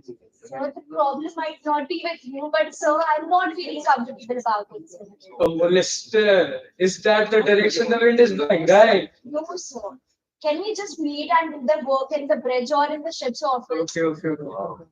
Miss Shweta, third officer, Miss Shweta Deshmukh. Yes. Can we meet in the mess room while having the meal? I don't got less time, right? Can we meet in bridge or in the ship's office? Okay. So listen, Miss Shweta Deshmukh, third officer. Can we meet in the CCR room? Because I'll be going there. I don't have much time to spend over here, right? Yes. Okay, thank you. So did you see that? How Shweta clearly said, Captain Gurjeet, that she feels uncomfortable when anyone calls her with the names like sweetie or sweetheart. By this, she showed assertiveness technique called self-disclosure. And not only that, in the end, she also didn't refuse to that work. She said they can discuss about this work in the ship's office or in the wheelhouse. And by this, she showed another assertiveness technique called workable compromise.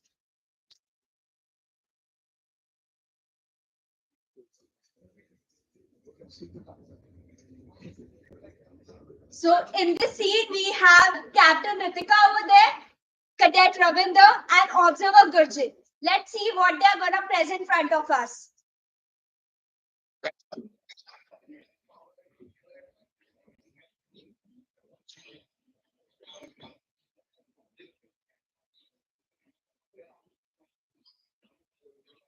Knock, knock. Come in. Good evening, ma'am. Good evening. What's now? And I want to go, sir. Sure. You even know where we are presently? Rotterdam. You even know about the city? I just know the name. You know the name? What's the name? Rotterdam. Did I ask you? What's the capital of this city then? I think it is the capital. Stop it, stop it. Can I know, Mr. Gentleman, from where have you bought this shirt? This one. No, this one. Actually, I have not bought it. I borrowed it from second engineer. Why have you borrowed it? Ma'am, because that person refused to give me a shirt. Oh, now the case comes to borrowing. You can't buy a shirt for yourself. Ma'am, I have 3 shirts, but they are too short. Actually, I forgot to check the size before buying them. Forgot to check the size. And you want me to send this guy a shirt who didn't even know how to buy a shirt for himself? Sir, gentlemen, can I ask you something? For God's sake, have you ever looked your face, your stupid face in the mirror? Ma'am, they provide very short mirror in cadet's cabin. Can I have a look in your mirror? Hey, stay away from it. It is out of your pay grade. First come to this position. Get it?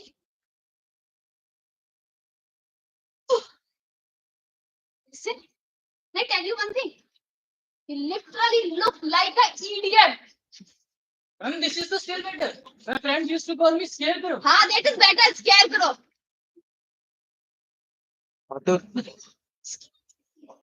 In your entire family, everyone is like this, and you are the most beautiful person in the entire life. I think I'm the best one. Ha, perhaps you should be.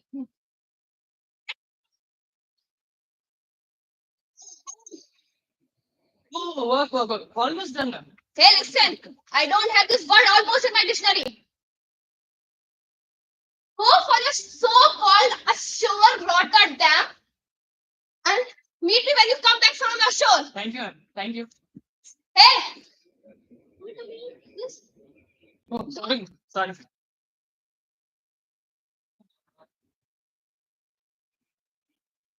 Right now, you all have seen that how this chief officer is partially criticizing the cadet over here based on his looks, and she also tries to include his family into it. But still, the cadet somehow managed to overcome that by adding more to it. This technique is actually known as negative assertion, which you can use to avoid such kind of harsh criticism which you can face by your colleagues or your seniors. We shall not be submissive. We shall not be aggressive. We shall be assertive. Thank you. Thank you for your standard academy. Very well depicted through this play how the Prevention of Sexual Harassment at Workplace Act of India mandates every organization to define their sexual harassment policies, prevention systems, procedures, and service rules for all its employees. Thank you, Cadet Shweta Deshmukh, Cadet Ritika Surya, Cadet Gurjeet Singh, and Cadet Ravinder Singh. Thank you once again.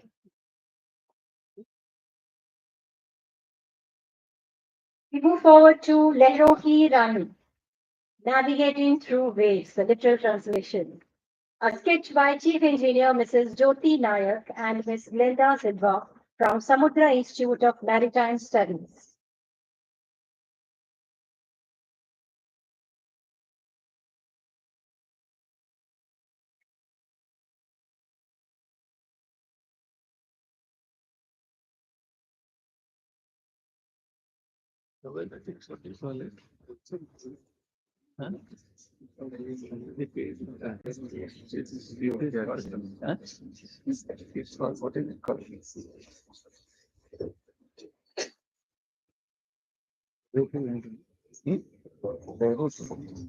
No, not oh.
Work-life balance by women in maritime.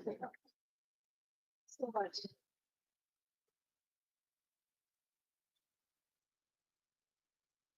Last and final act for today, we move towards mayhem at the high seas. Our grandmoms and moms traditionally focused on managing homes and families. As they navigated through unfamiliar maritime territories since the late 1990s, they may encounter various challenging and demanding situations that could lead to stress, like a rough day at sea. In this skit, the human body's overreaction to stress is comically equated with preparing for a physical battle or tsunami. The dialogue captures the internal conflict and exaggerated responses. The skit aims to educate on stress biology in a light-hearted manner, encouraging the audience to reconsider how they perceive and manage stress. Over to the team.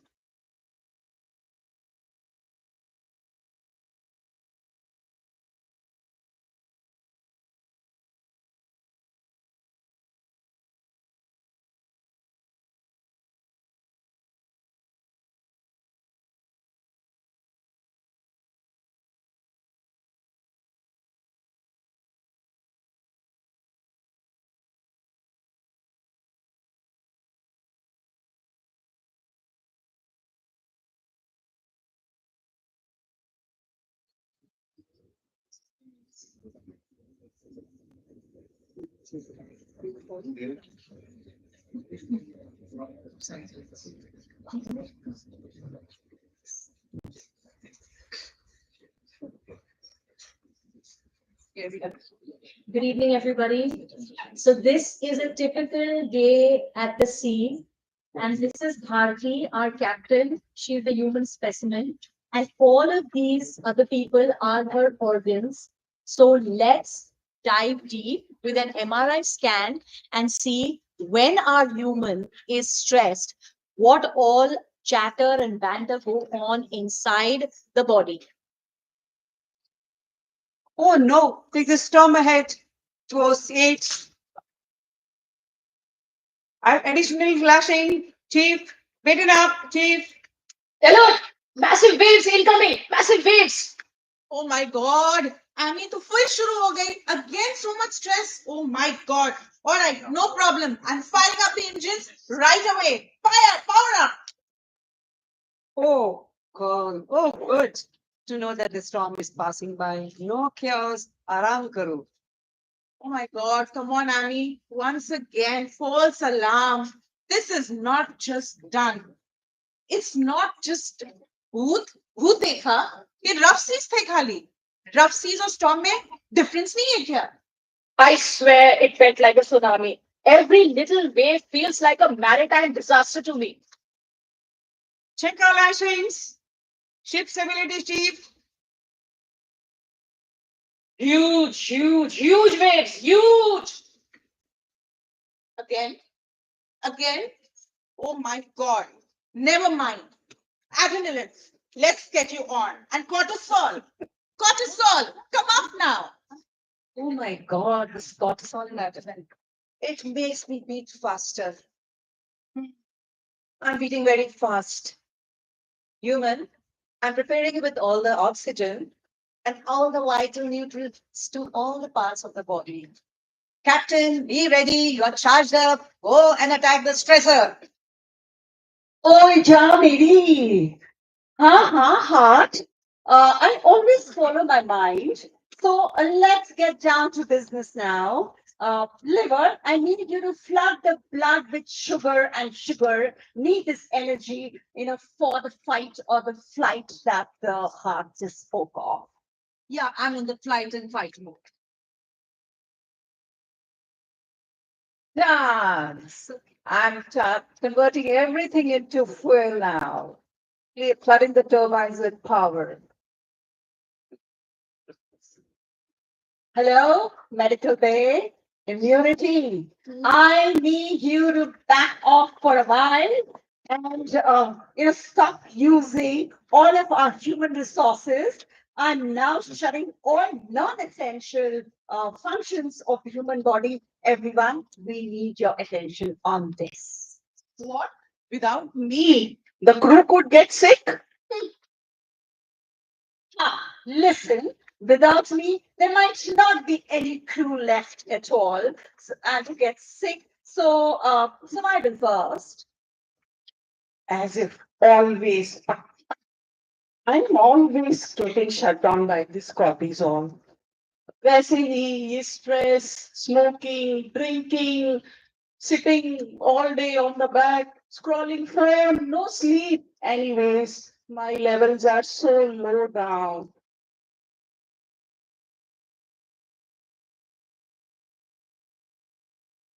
Gosh, what's going on? This cortisol is trying to suppress me again. Yeah, me too. Feels like you're preparing for a battle. Is there a pirate ship? Oh my god, I feel so bloated and super acidic now. Let's be in love, guys, not war.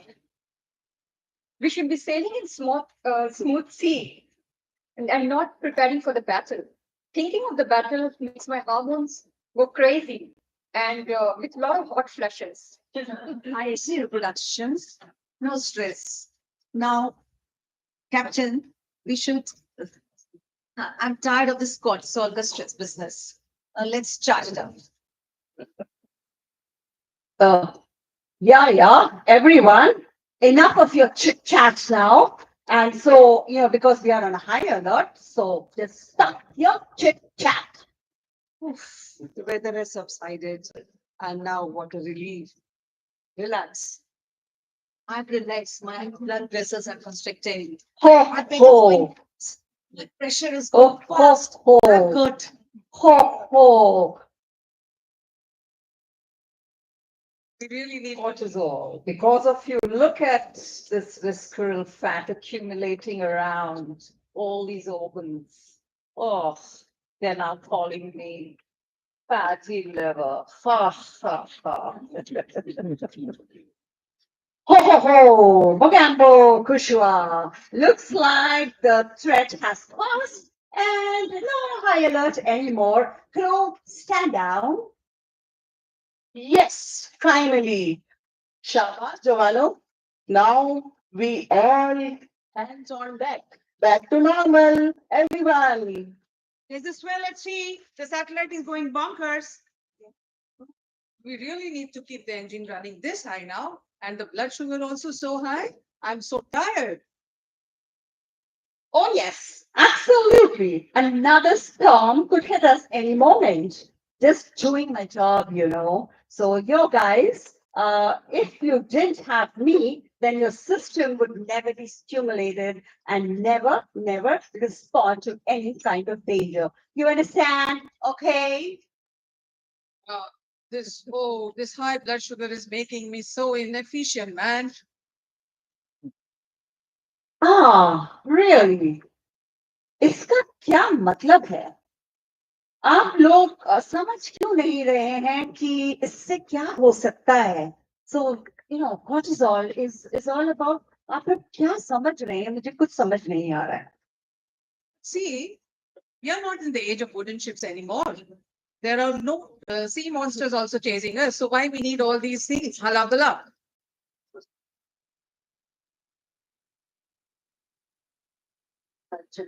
Cortisol. Yeah, again, like really, it's been like this. We've been sailing through stressful storms for thousands of years now. So please समझिए कि हम किस बात के लिए बात कर रहे हैं. Dil khush hua. Congratulations, all of you. We now have diabetes and engine fatigue to deal with. And also leaky gut and a leaky hull too. Yeah. Just smiling. About making babies right now. Oh my God, everything is threat. I don't know. It is a virus or a bacteria. सारा system खराब हो गया है. Start eating, hurting my own crew. My God, what a sad state. Ha ha ha. Perfect timing for me to sneak in. And look at all that sugar. Just the right conditions for chaos. Okay. Now, before we get it all wrong, and before I have a nervous breakdown now, or maybe I slip into depression, let's understand that it is the perception of the rough seas which leads us to all of this which you've just seen. Right. Right. Well done, ladies. So, like we see here, that stress.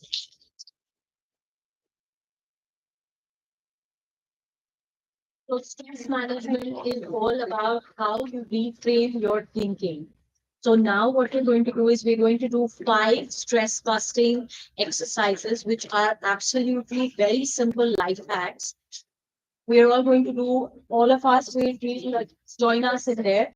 So the first one being smiling. So whether it's a fake smile, the brain doesn't distinguish whether you're smiling real or fake. It releases neuropeptides, which are all the happy hormones, that is the serotonin, dopamine, endorphins, and this calms your stress down. So let's start. 1, 2, 3. Smile. Okay. Second exercise, very simple. All of you smile. Smile. 1, 2, 3. Smile. Okay. Now the second exercise, very simple. Hold your ears and start massaging them.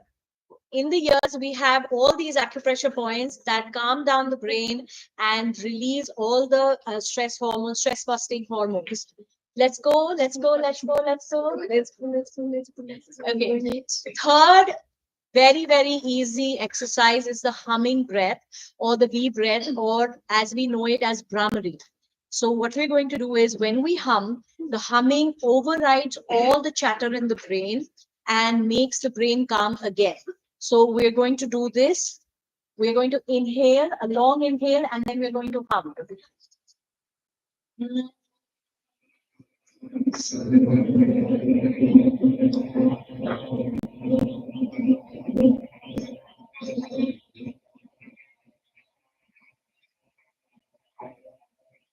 Fabulous. Now the next one is the best one, which is gratitude. So whenever you are stuck in a stressful situation, like supposing if you're stuck in a traffic jam. So what you're going to do is you're going to be thankful for 5 things. A, I have a car. B, the AC is working. 3, the music is on. 4, I am able-bodied that I can drive the car. 5th, I am not stuck in a war zone country. So try gratitude. Gratitude is absolutely a game changer. The next one is what you all just did. Our hands, our palms have all these acupressure points. Again, like the earlobe, is built to activate all the parts of the body and again calm the brain down. So what we're going to do is we're going to start clapping and increase the tempo.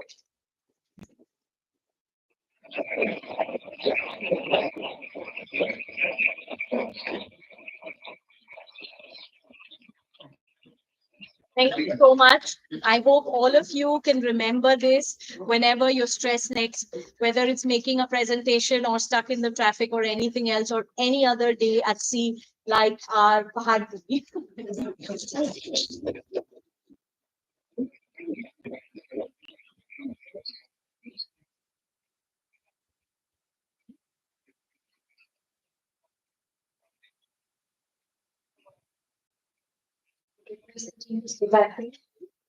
So I'm sure you all experienced through this sketch the exact journey of organizing this event, the challenges and triumphs we faced along the way. I would request our special guest, Kalpana Srivastava, please come on the stage to felicitate this performance. Would also request Shyam Jagannathan, Tyagi sir, Vale sir, and Panduran sir to please join for a group picture.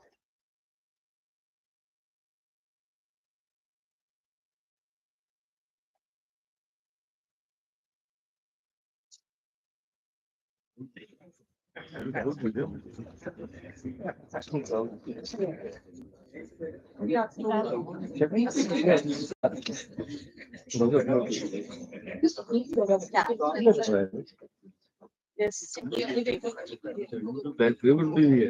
Side हो जाए ये बच्चा ये वहां से लगा दीदी से वहां से रुक गए तो मेरी टाइप में बैठने का प्रोग्राम कर वो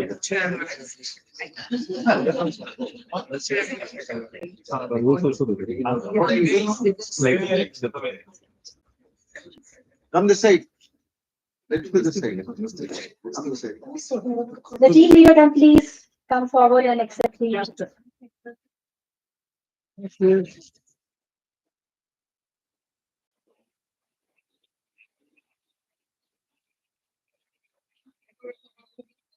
Team from Jharkhand, please come forward on the stage. Team of Jharkhand, Samudra Institute of Maritime Studies, to please come forward. The assertiveness team, kindly be ready. Lehron Ki Rani and the Mumbai Port Authority team.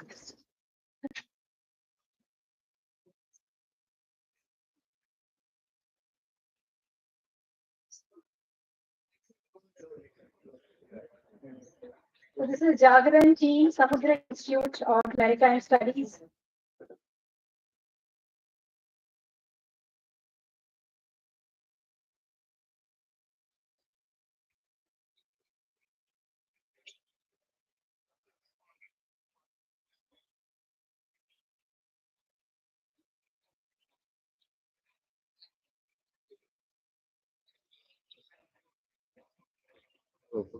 Eastern Academy team, please come forward.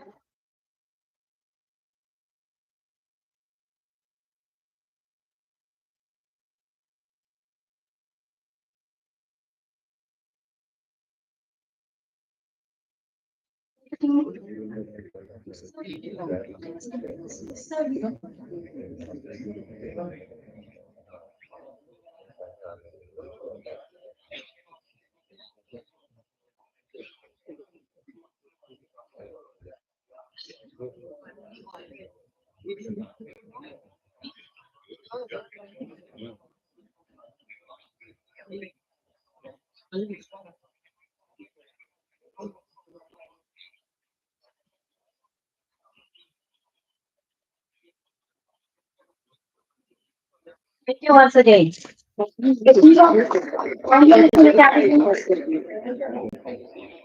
For the skit on assertiveness, please come forward.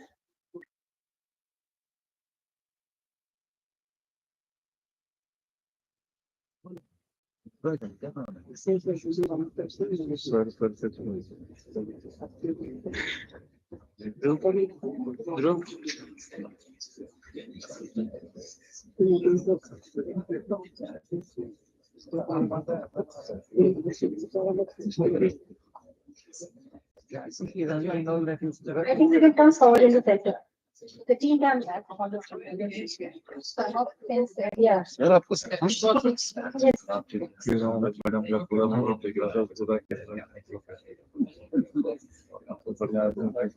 We request our Lehro ki Ranis to please come on the stage.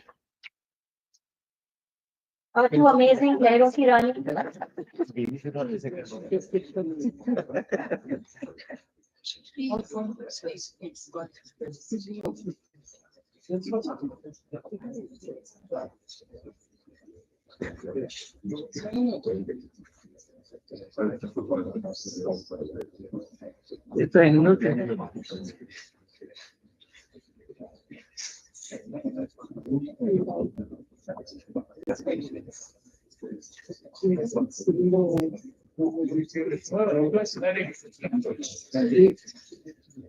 Lehro ki Rani team.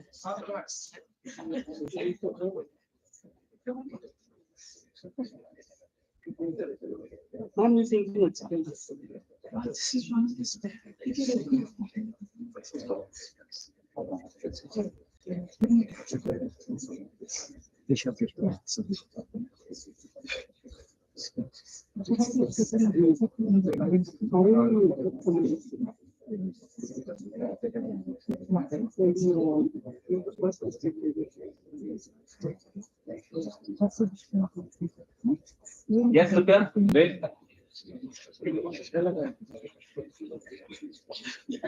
Request Mumbai Port Authority medical team for the beautiful play on the salute to the torch bearer women. Mumbai Port Authority team.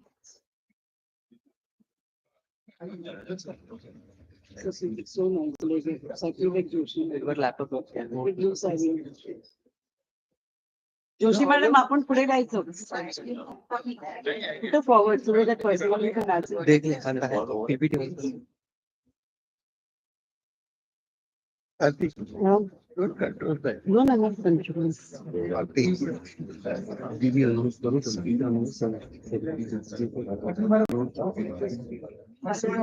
First you will hear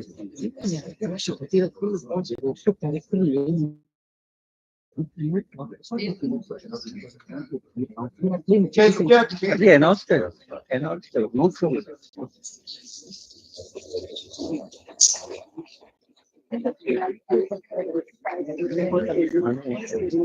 But they could not find any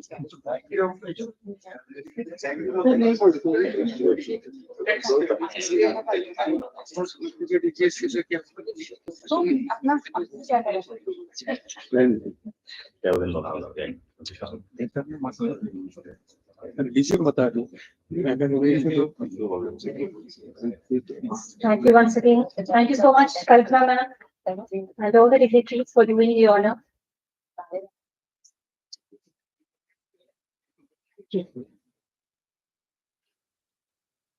This I request Sri Shyam Jagannathan sir to please stay back and address the gathering.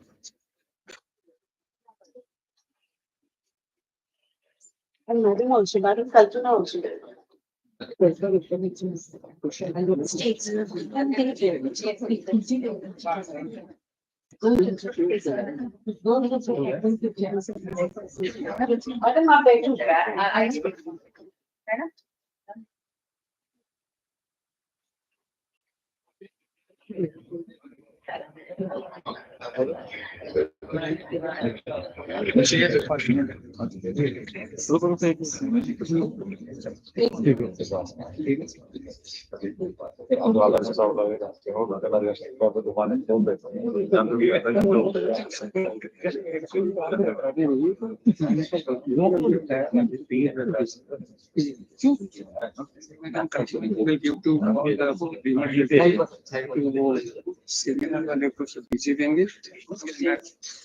CM का नाम दिया था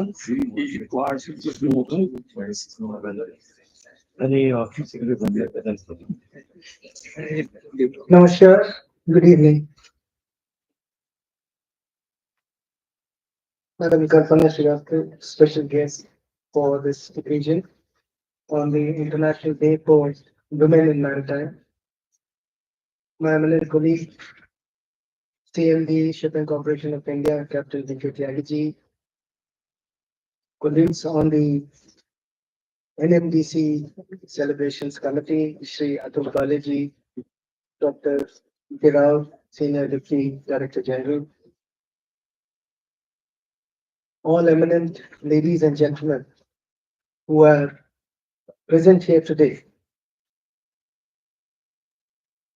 It has indeed been a very inspiring evening. I must be really grateful to the panelists because the insights into what kind of prejudices each one of them has overcome and how, as a lady, they have not just stood shoulder to shoulder with their male counterparts, but perhaps excelled. Today is indeed an important day. I had a brief presentation, but I will run through it because I think the wonderful performances that were there, the medical team from Mumbai Port Authority, the cadets who had come from Samudra, from Anglo-Eastern, each of them put across very powerful messages.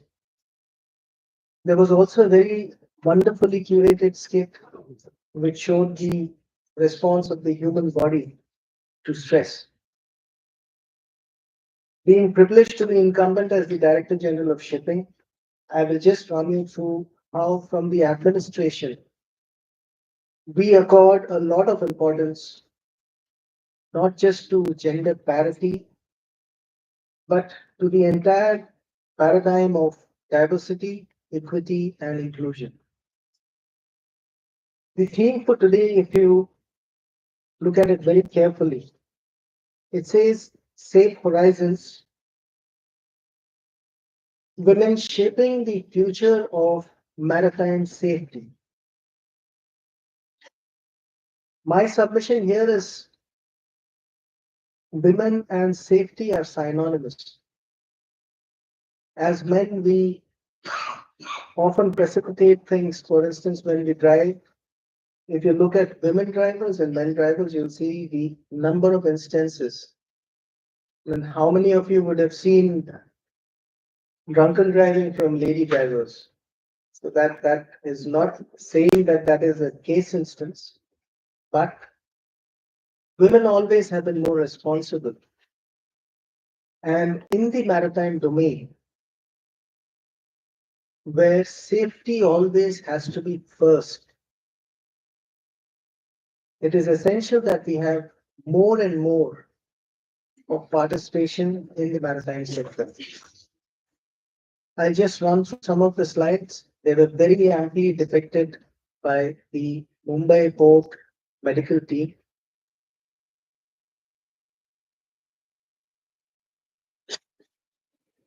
Breaking the Glass Ceiling. This again is Bhandarkar sir's publication from Samudra Prasadam.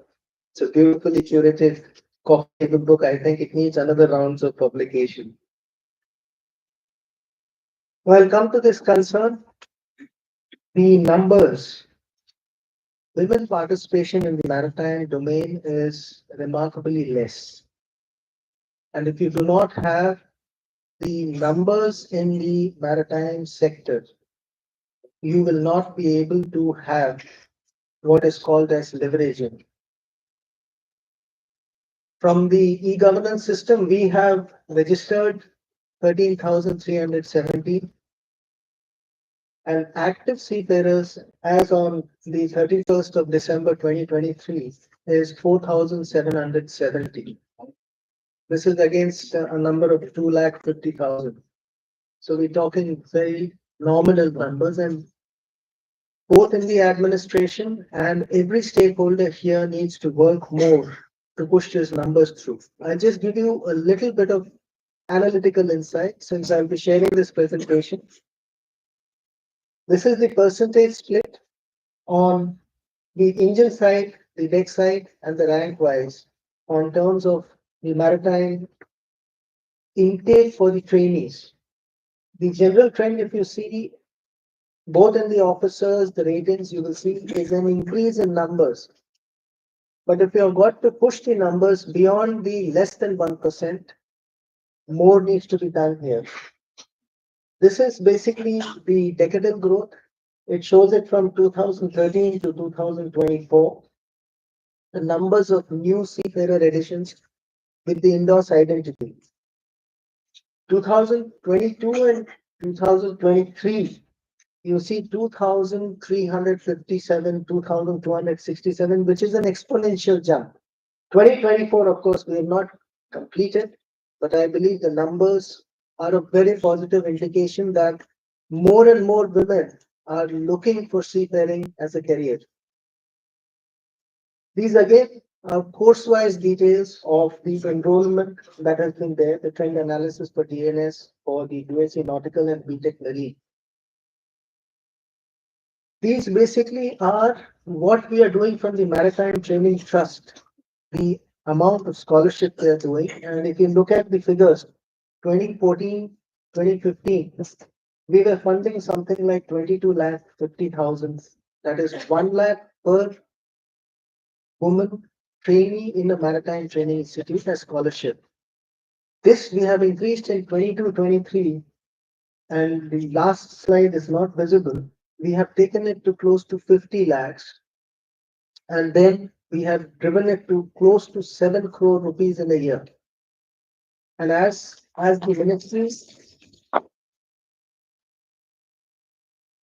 ministry has tweeted, this financial year we are looking at targeting double that amount to close to around, making it a cumulative of 14 crore rupees. So the intent and the support from the administration is there. The request is we motivate and encourage and inspire more and more women to look at maritime careers. This is, of course, the statutory circular that we have issued. But if you go through the circular, it gives you just a very base understanding of gender parity, gender sensitization. And this is where I had come today with a message. We need to work on the policy framework. And that is where all of the participants here need to pitch in. We need your support to fine-tune this document and make sure that we have the right instances. A lot of references were there in the presentations and also in certain references, like a reference was made that when that assertiveness was basically being showcased by the cadets, there was also reference that there should be a comfort level, a comfort space when a person is in his working or her working professional domain. That comes from the policy. This, of course, are again the trend analysis that it's positive, but I think there is a lot more work that needs to be done. Many more women need to be inspired to come in for careers. This, of course, is the broad strategy that we are working at, and I'll come to the policy framework quicker. This is about motivating young students and how do we motivate them. Today, the young girls that we saw, the professionals who were there, who have led the way, like the first marine pilot, the first chief engineer, the naval architects that I come across, they are the spearhead. They are the heroines who need to be put on a pedestal because they will inspire generations to come to follow and ensure that they stand shoulder to shoulder with their male counterparts. We're talking about streamlining the Maritime Training Institute and syllabuses, making it gender neutral. We're looking at streamlining registration and certificate processes, essentially leveraging technology. Technology ab initio is gender neutral, whether it's a lady running fingers on the keyboard or it's a man. The response is the same. So the more you infuse technology, the more you have a gender neutral infrastructure, which is very essential. We improve recruitment and placement services, fight those prejudices that are there, and render them ineffective. Whether it is RPSLs, whether it is shipping management committees, companies, or any other, which is a crewing service, you look at more and more women participating. And of course, there has to be a niche for women seafarers and for women crew and women support professionals when it comes to welfare and rights. This, of course, is the Maritime India vision, and I will not spend much time on this because the slide visibility is slightly impaired. Let me run through these slides and come to the actual part that I wanted to come down to.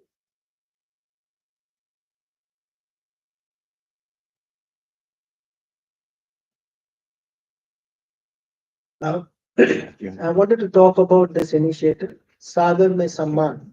This was inaugurated in the GMIS 2023 October last. Honor at seas is not just honor, it has got multiple components. And those are 5 separate components for a holistic engagement in the policy and legal framework to allow women to come on board without any hesitation. There should not be a second thought in a father or a mother that whether my daughter can take up seafaring as a career. If a lady cadet or a student opts for a career, say for instance, naval architecture or for any seafaring course, the basic prejudice that exists, is it possible that she would be able to? There are very few ladies out here that needs to be done away with. The Ministry of Port, Shipping and Waterways, led by the Honorable Minister, led by the Honorable Prime Minister, have again and again reiterated, as has been mentioned in the Sustainable Development Goals, gender parity. Half of humanity needs to be given their right, and this is the era when that should be happening. Now, this is what I wanted to speak about. It's a 5-pronged strategy. The first is a policy of zero tolerance.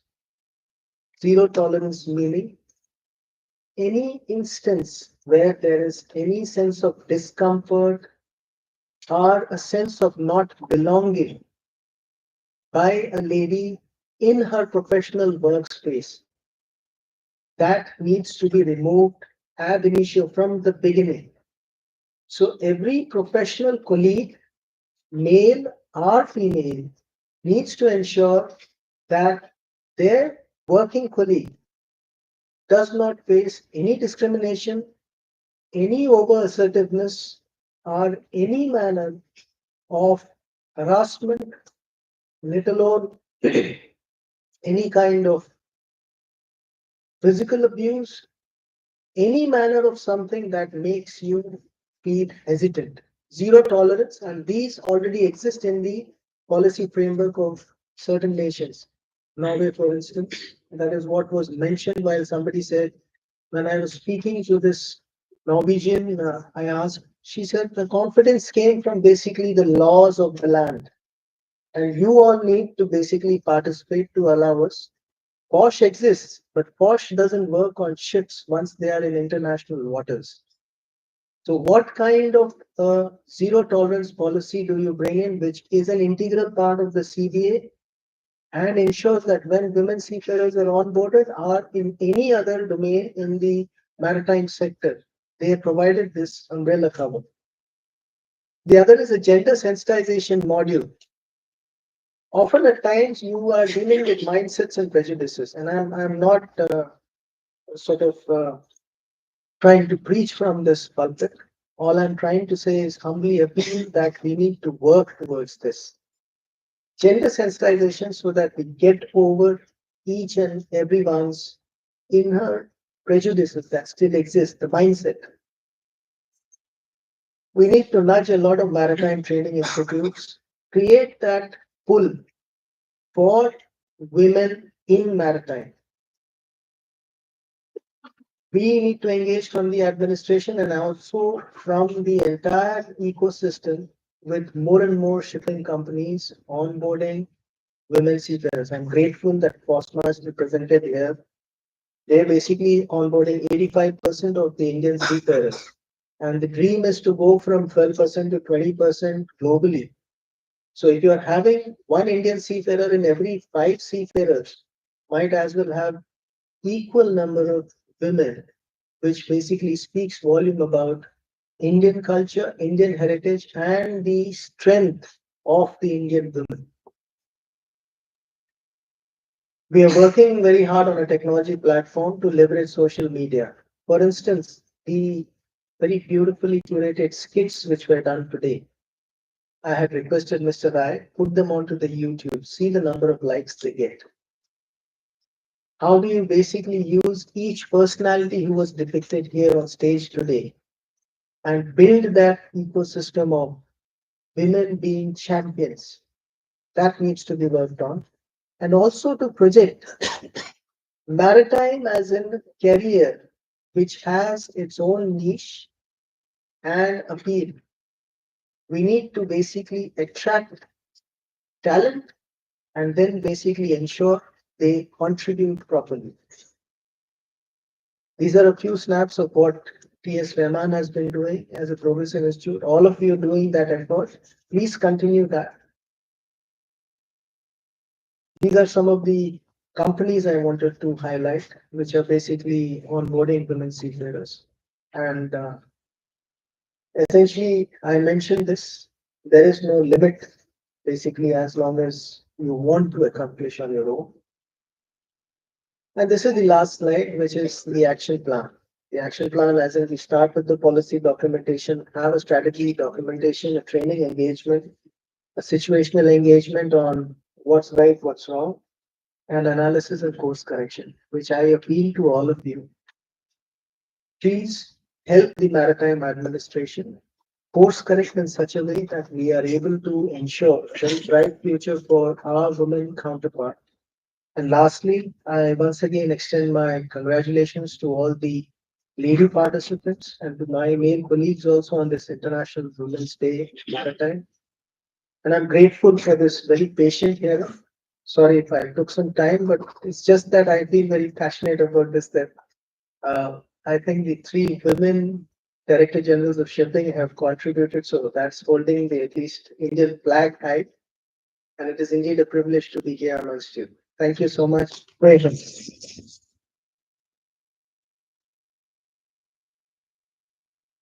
Thank you so much, sir, for inspiring words and highlighting all the initiatives that we are taking to increase the share of women in maritime. With this, we would request our special guest, Srimati Kalpana Srivastava, to say a few words to us. Srimati Kalpana Srivastava is the wife of late Shri P.K. Srivastava, Chairman and Managing Director of SCI, and elder daughter of late Sir C.P. Srivastava, Padma Vibhushan, Secretary General of International Maritime Organization, London, and Her Holiness Mataji Shri Devmala Devi. She is the chairperson of Life Eternal Trust Mumbai, the first Senate Yoga Trust founded in 1970. She was the chairperson of Prerna, an association formed by women employees and wives of SCI officers for emancipation of the girl child, and elderly destitute. Over to you, ma'am.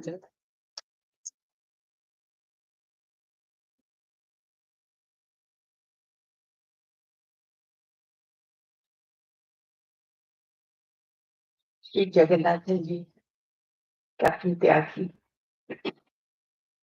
all the esteemed guests this evening. I was indeed a bit surprised when I was asked to speak at this function, since I have never ever been in any professional career. But of course, I must admit that from the early age of 9, I have been hearing the word shipping in my house and have heard it through my entire life.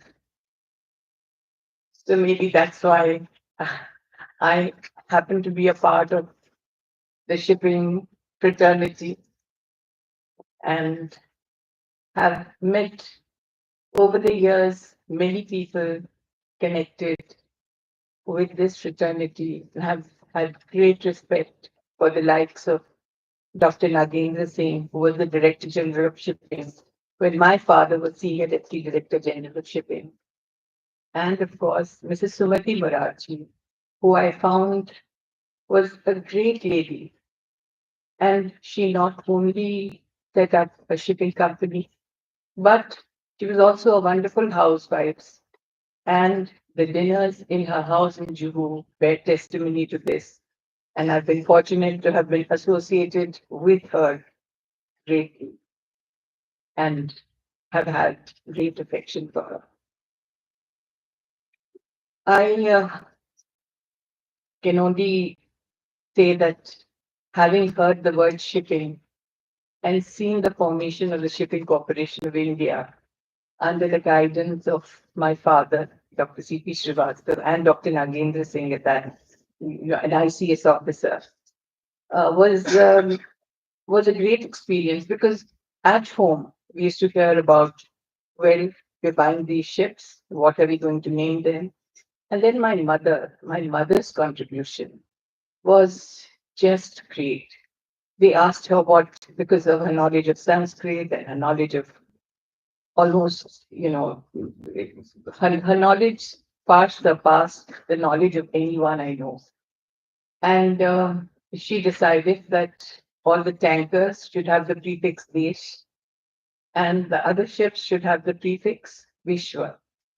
And so all these ships were named by her, and each one had a meaning to them. And she was a person who had fought in the freedom movement under Gandhiji's direction. She had, helped in um, in helped in taking prisoners who were to be shot out of, from one place to another, transporting them, changing Karatar, and a wonderful lady. And my father also was a brilliant IAS officer. He topped the list of successful candidates in political science in Lucknow University, and then somehow decided to join the foreign service. But my mother insisted that he should be with the IAS because then he could serve India better. So then he came into the IAS. And of course, he is a legend who has done so much for the industry and has created two universities, the World Maritime University, the International Maritime Law Institute, and has been awarded many times over. But I must confess to you that above everything else that I have learned from my mother, my biggest guru has been my husband.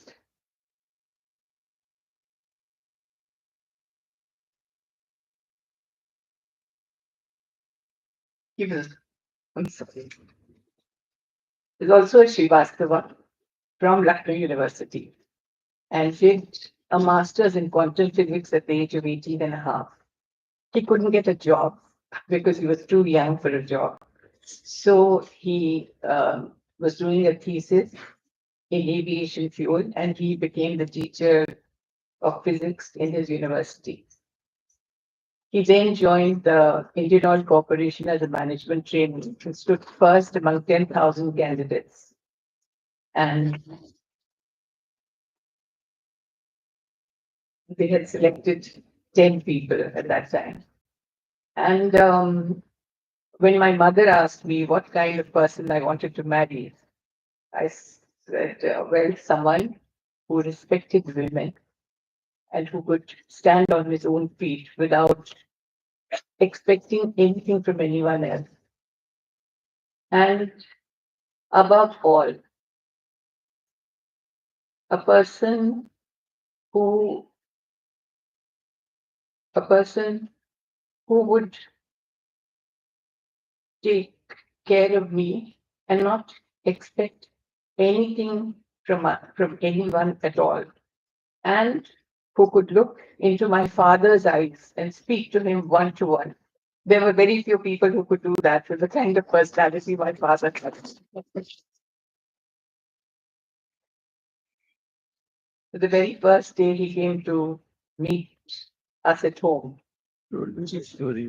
I heard him say, "Sir, I beg to disagree with you on this issue." And I think that did the trick. But I must tell you that when I married him, he had only two conditions. He said, I know you're studying architecture at the JJ College and you will want to work. My only request to you would be that if you do take up a professional career, then you would have to devote yourself completely to it. Otherwise, you'll be taking up a job from another girl. And if you can't devote yourself completely because you have a family, you have me, you have other things, then I would like you to work without taking any remuneration. You can do any work you want to do. And so that you are available for the family and for me. And that is all I want to do. And I had heard the word shipping, shipping, shipping. I'd seen my father very busy, tied up all the time, hardly any time for the family, traveling. And so I told him, and I have also two conditions. One, that you should never ever join a shipping company. And the second was that we should have enough time to see 3 movies a week. And he accepted it immediately. He says, I have nothing to do with shipping. It's going to be foil or something else. But you know how fate is. And as luck would have it, he was suddenly asked to join the petroleum minister in his delegations to Saudi Arabia for the purchase of crude oil. And he says, I was a backroom boy just making some calculations. And while they were purchasing crude oil, they also wanted to ship it to India. So then he was also asked to do a study on the shipping of crude oil to India. And while he was doing this, he was asked to make a paper for the chairman of Indian Oil Corporation to be presented to the vice chairman of the planning commission. And the chairman of IOC could not go. And my husband was sent, a very young officer, and he read the paper. And the vice chairman told Admiral Nanda, who was the chairman of SCI, says, well, why don't you take this young man into SCI? And because my father had been chairman of SCI, Admiral Nanda knew him. So on the way out, he asked my husband, he said, would you like to join SCI? And he said, never. My wife will leave me if I join SCI. And of course, then Admiral Nanda called up my father and he convinced me that SCI was not such a bad place to be in. So well, it was, for me, it was like from always, I've had the surname Srivastava. So S, Srivastava and shipping became pretty much synonymous. And I, of course, was, I must say that my husband respected women greatly. He respected them for the challenges that they face in their day-to-day life. He respected them for the way they could handle career and the job. And he was in SCI very much instrumental in trying to bring more and more women officers, both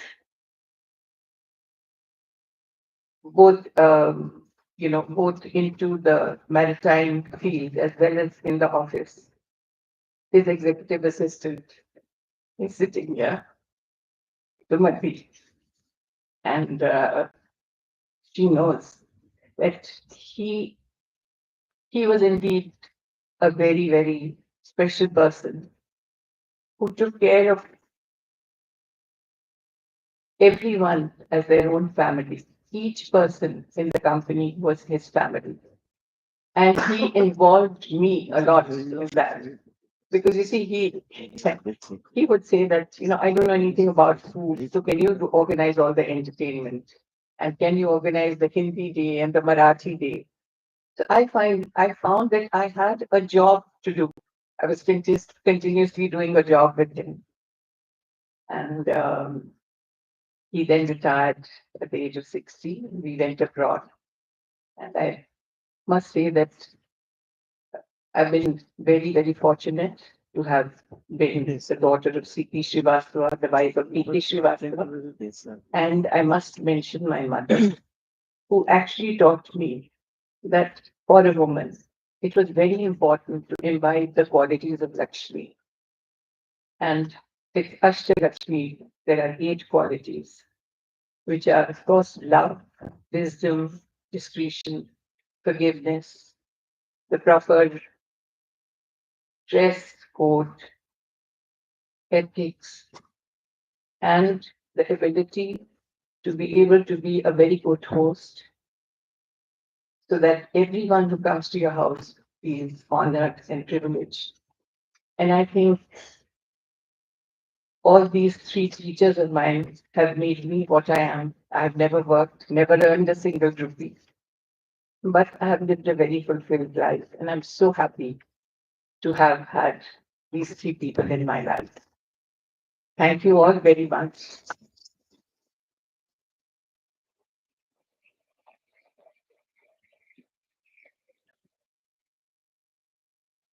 So much, ma'am. Yeah, added immense value to the celebration today. May I request Sri Shyam Jagannathan, Director General of Shipping, to please felicitate Kalpana ma'am.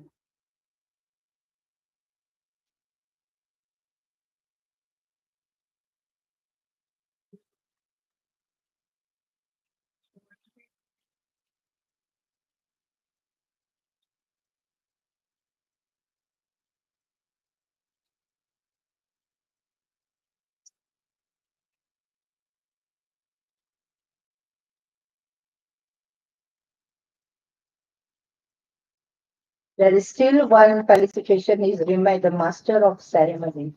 I think once again I would like to thank that another 4 eminent personalities here with us. And since more afternoon we are hearing her, Ambika Singh. She is the marketing manager for the Jawaharlal Nehru Port Authority. So big round of applause for her.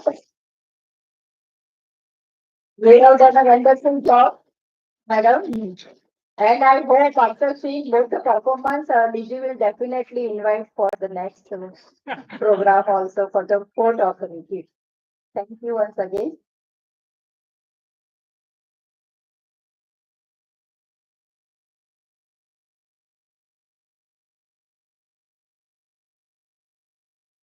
So we have a team who has been behind this significant day and the event. And it would not be complete without felicitating them.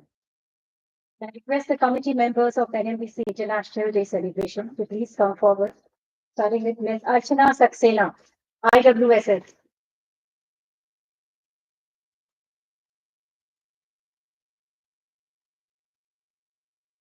Kalpana Desai, board member of Mumbai Port Authority.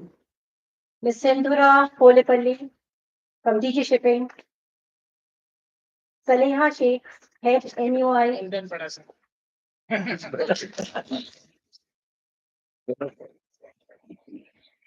Bharti Bhandarkar from Bhandarkar Publication. So request to all of you please be on screen. Lakshmi Neti from IRS.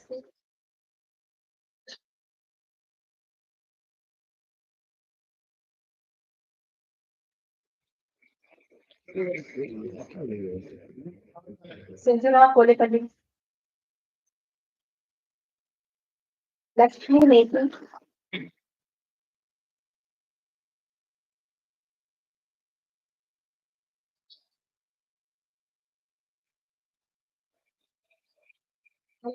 It's a privilege to be part of this. Very well.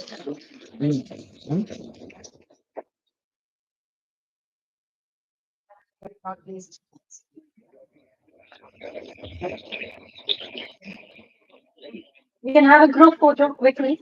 All the committee members?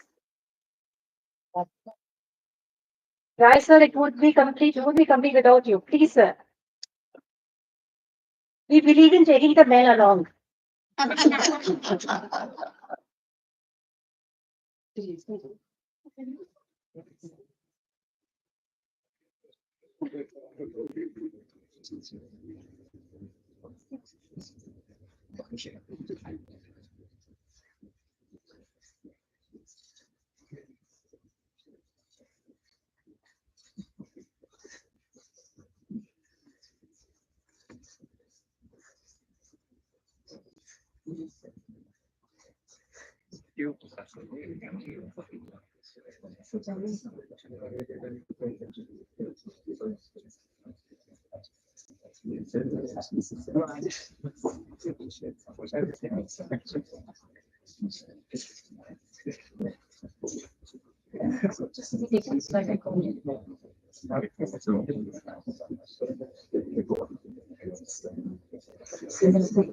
We request all the members of Central Committee to please come on the stage.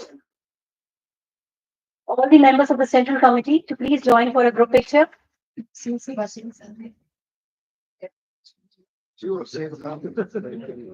sir. Tushar sir, Captain Tushar. Yeah, yeah. Mayor sir, please come forward.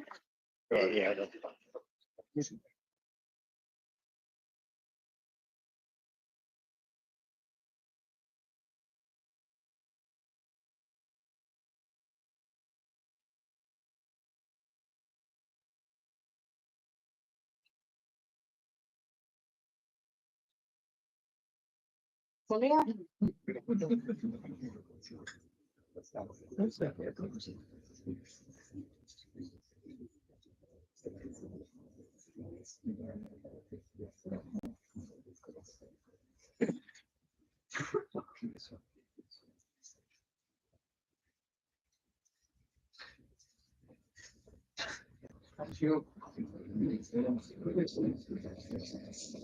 Something from Kalpana and all the dignitaries. To conclude, I invite Ms. Bharti Bhandarkar to deliver the vote of thanks.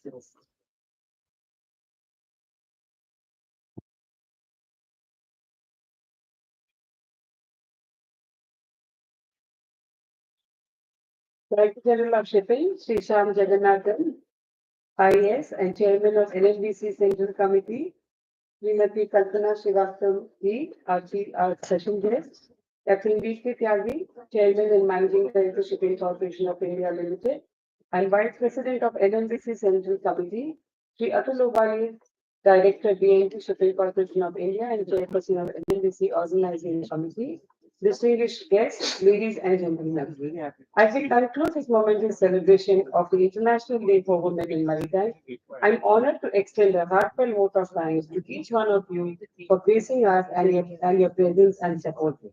Today we witness not just an event, but a testament of resilience, dedication, resilience of women in the maritime industry.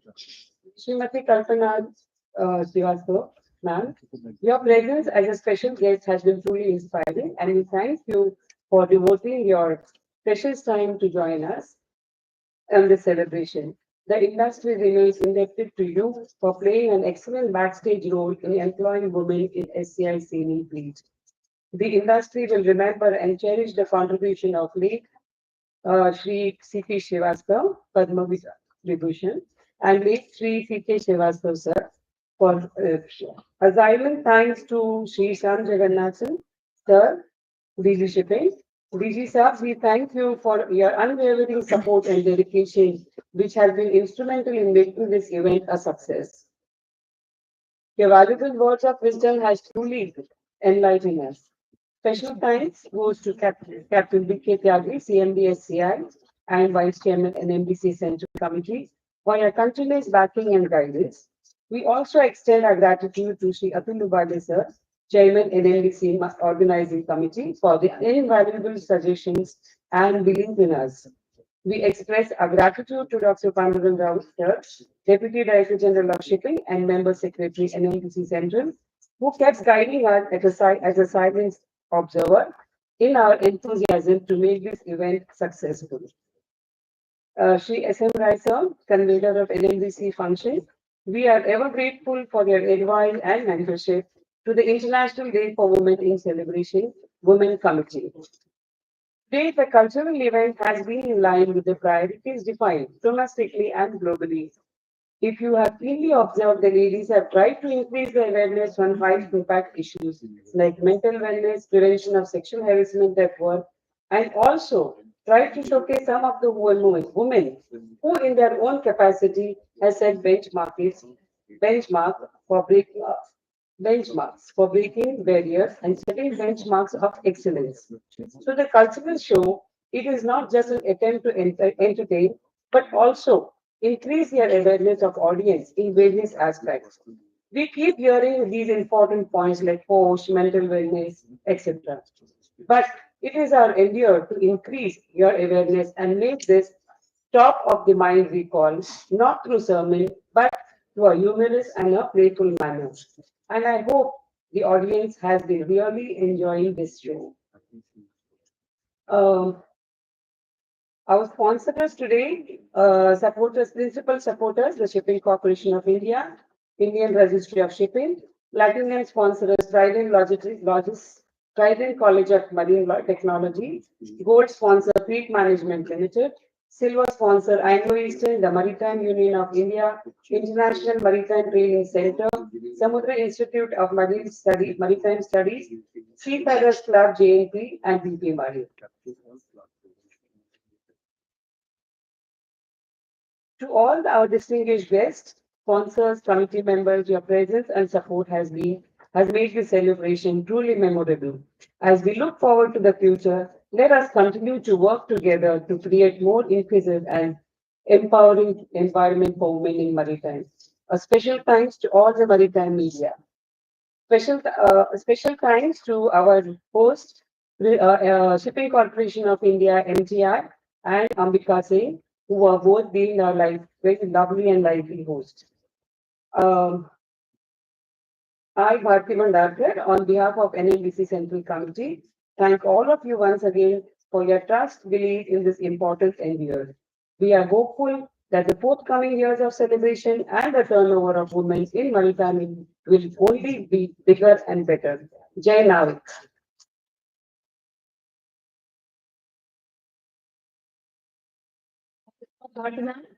Let us now stand up for the national anthem.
Such a lovely audience.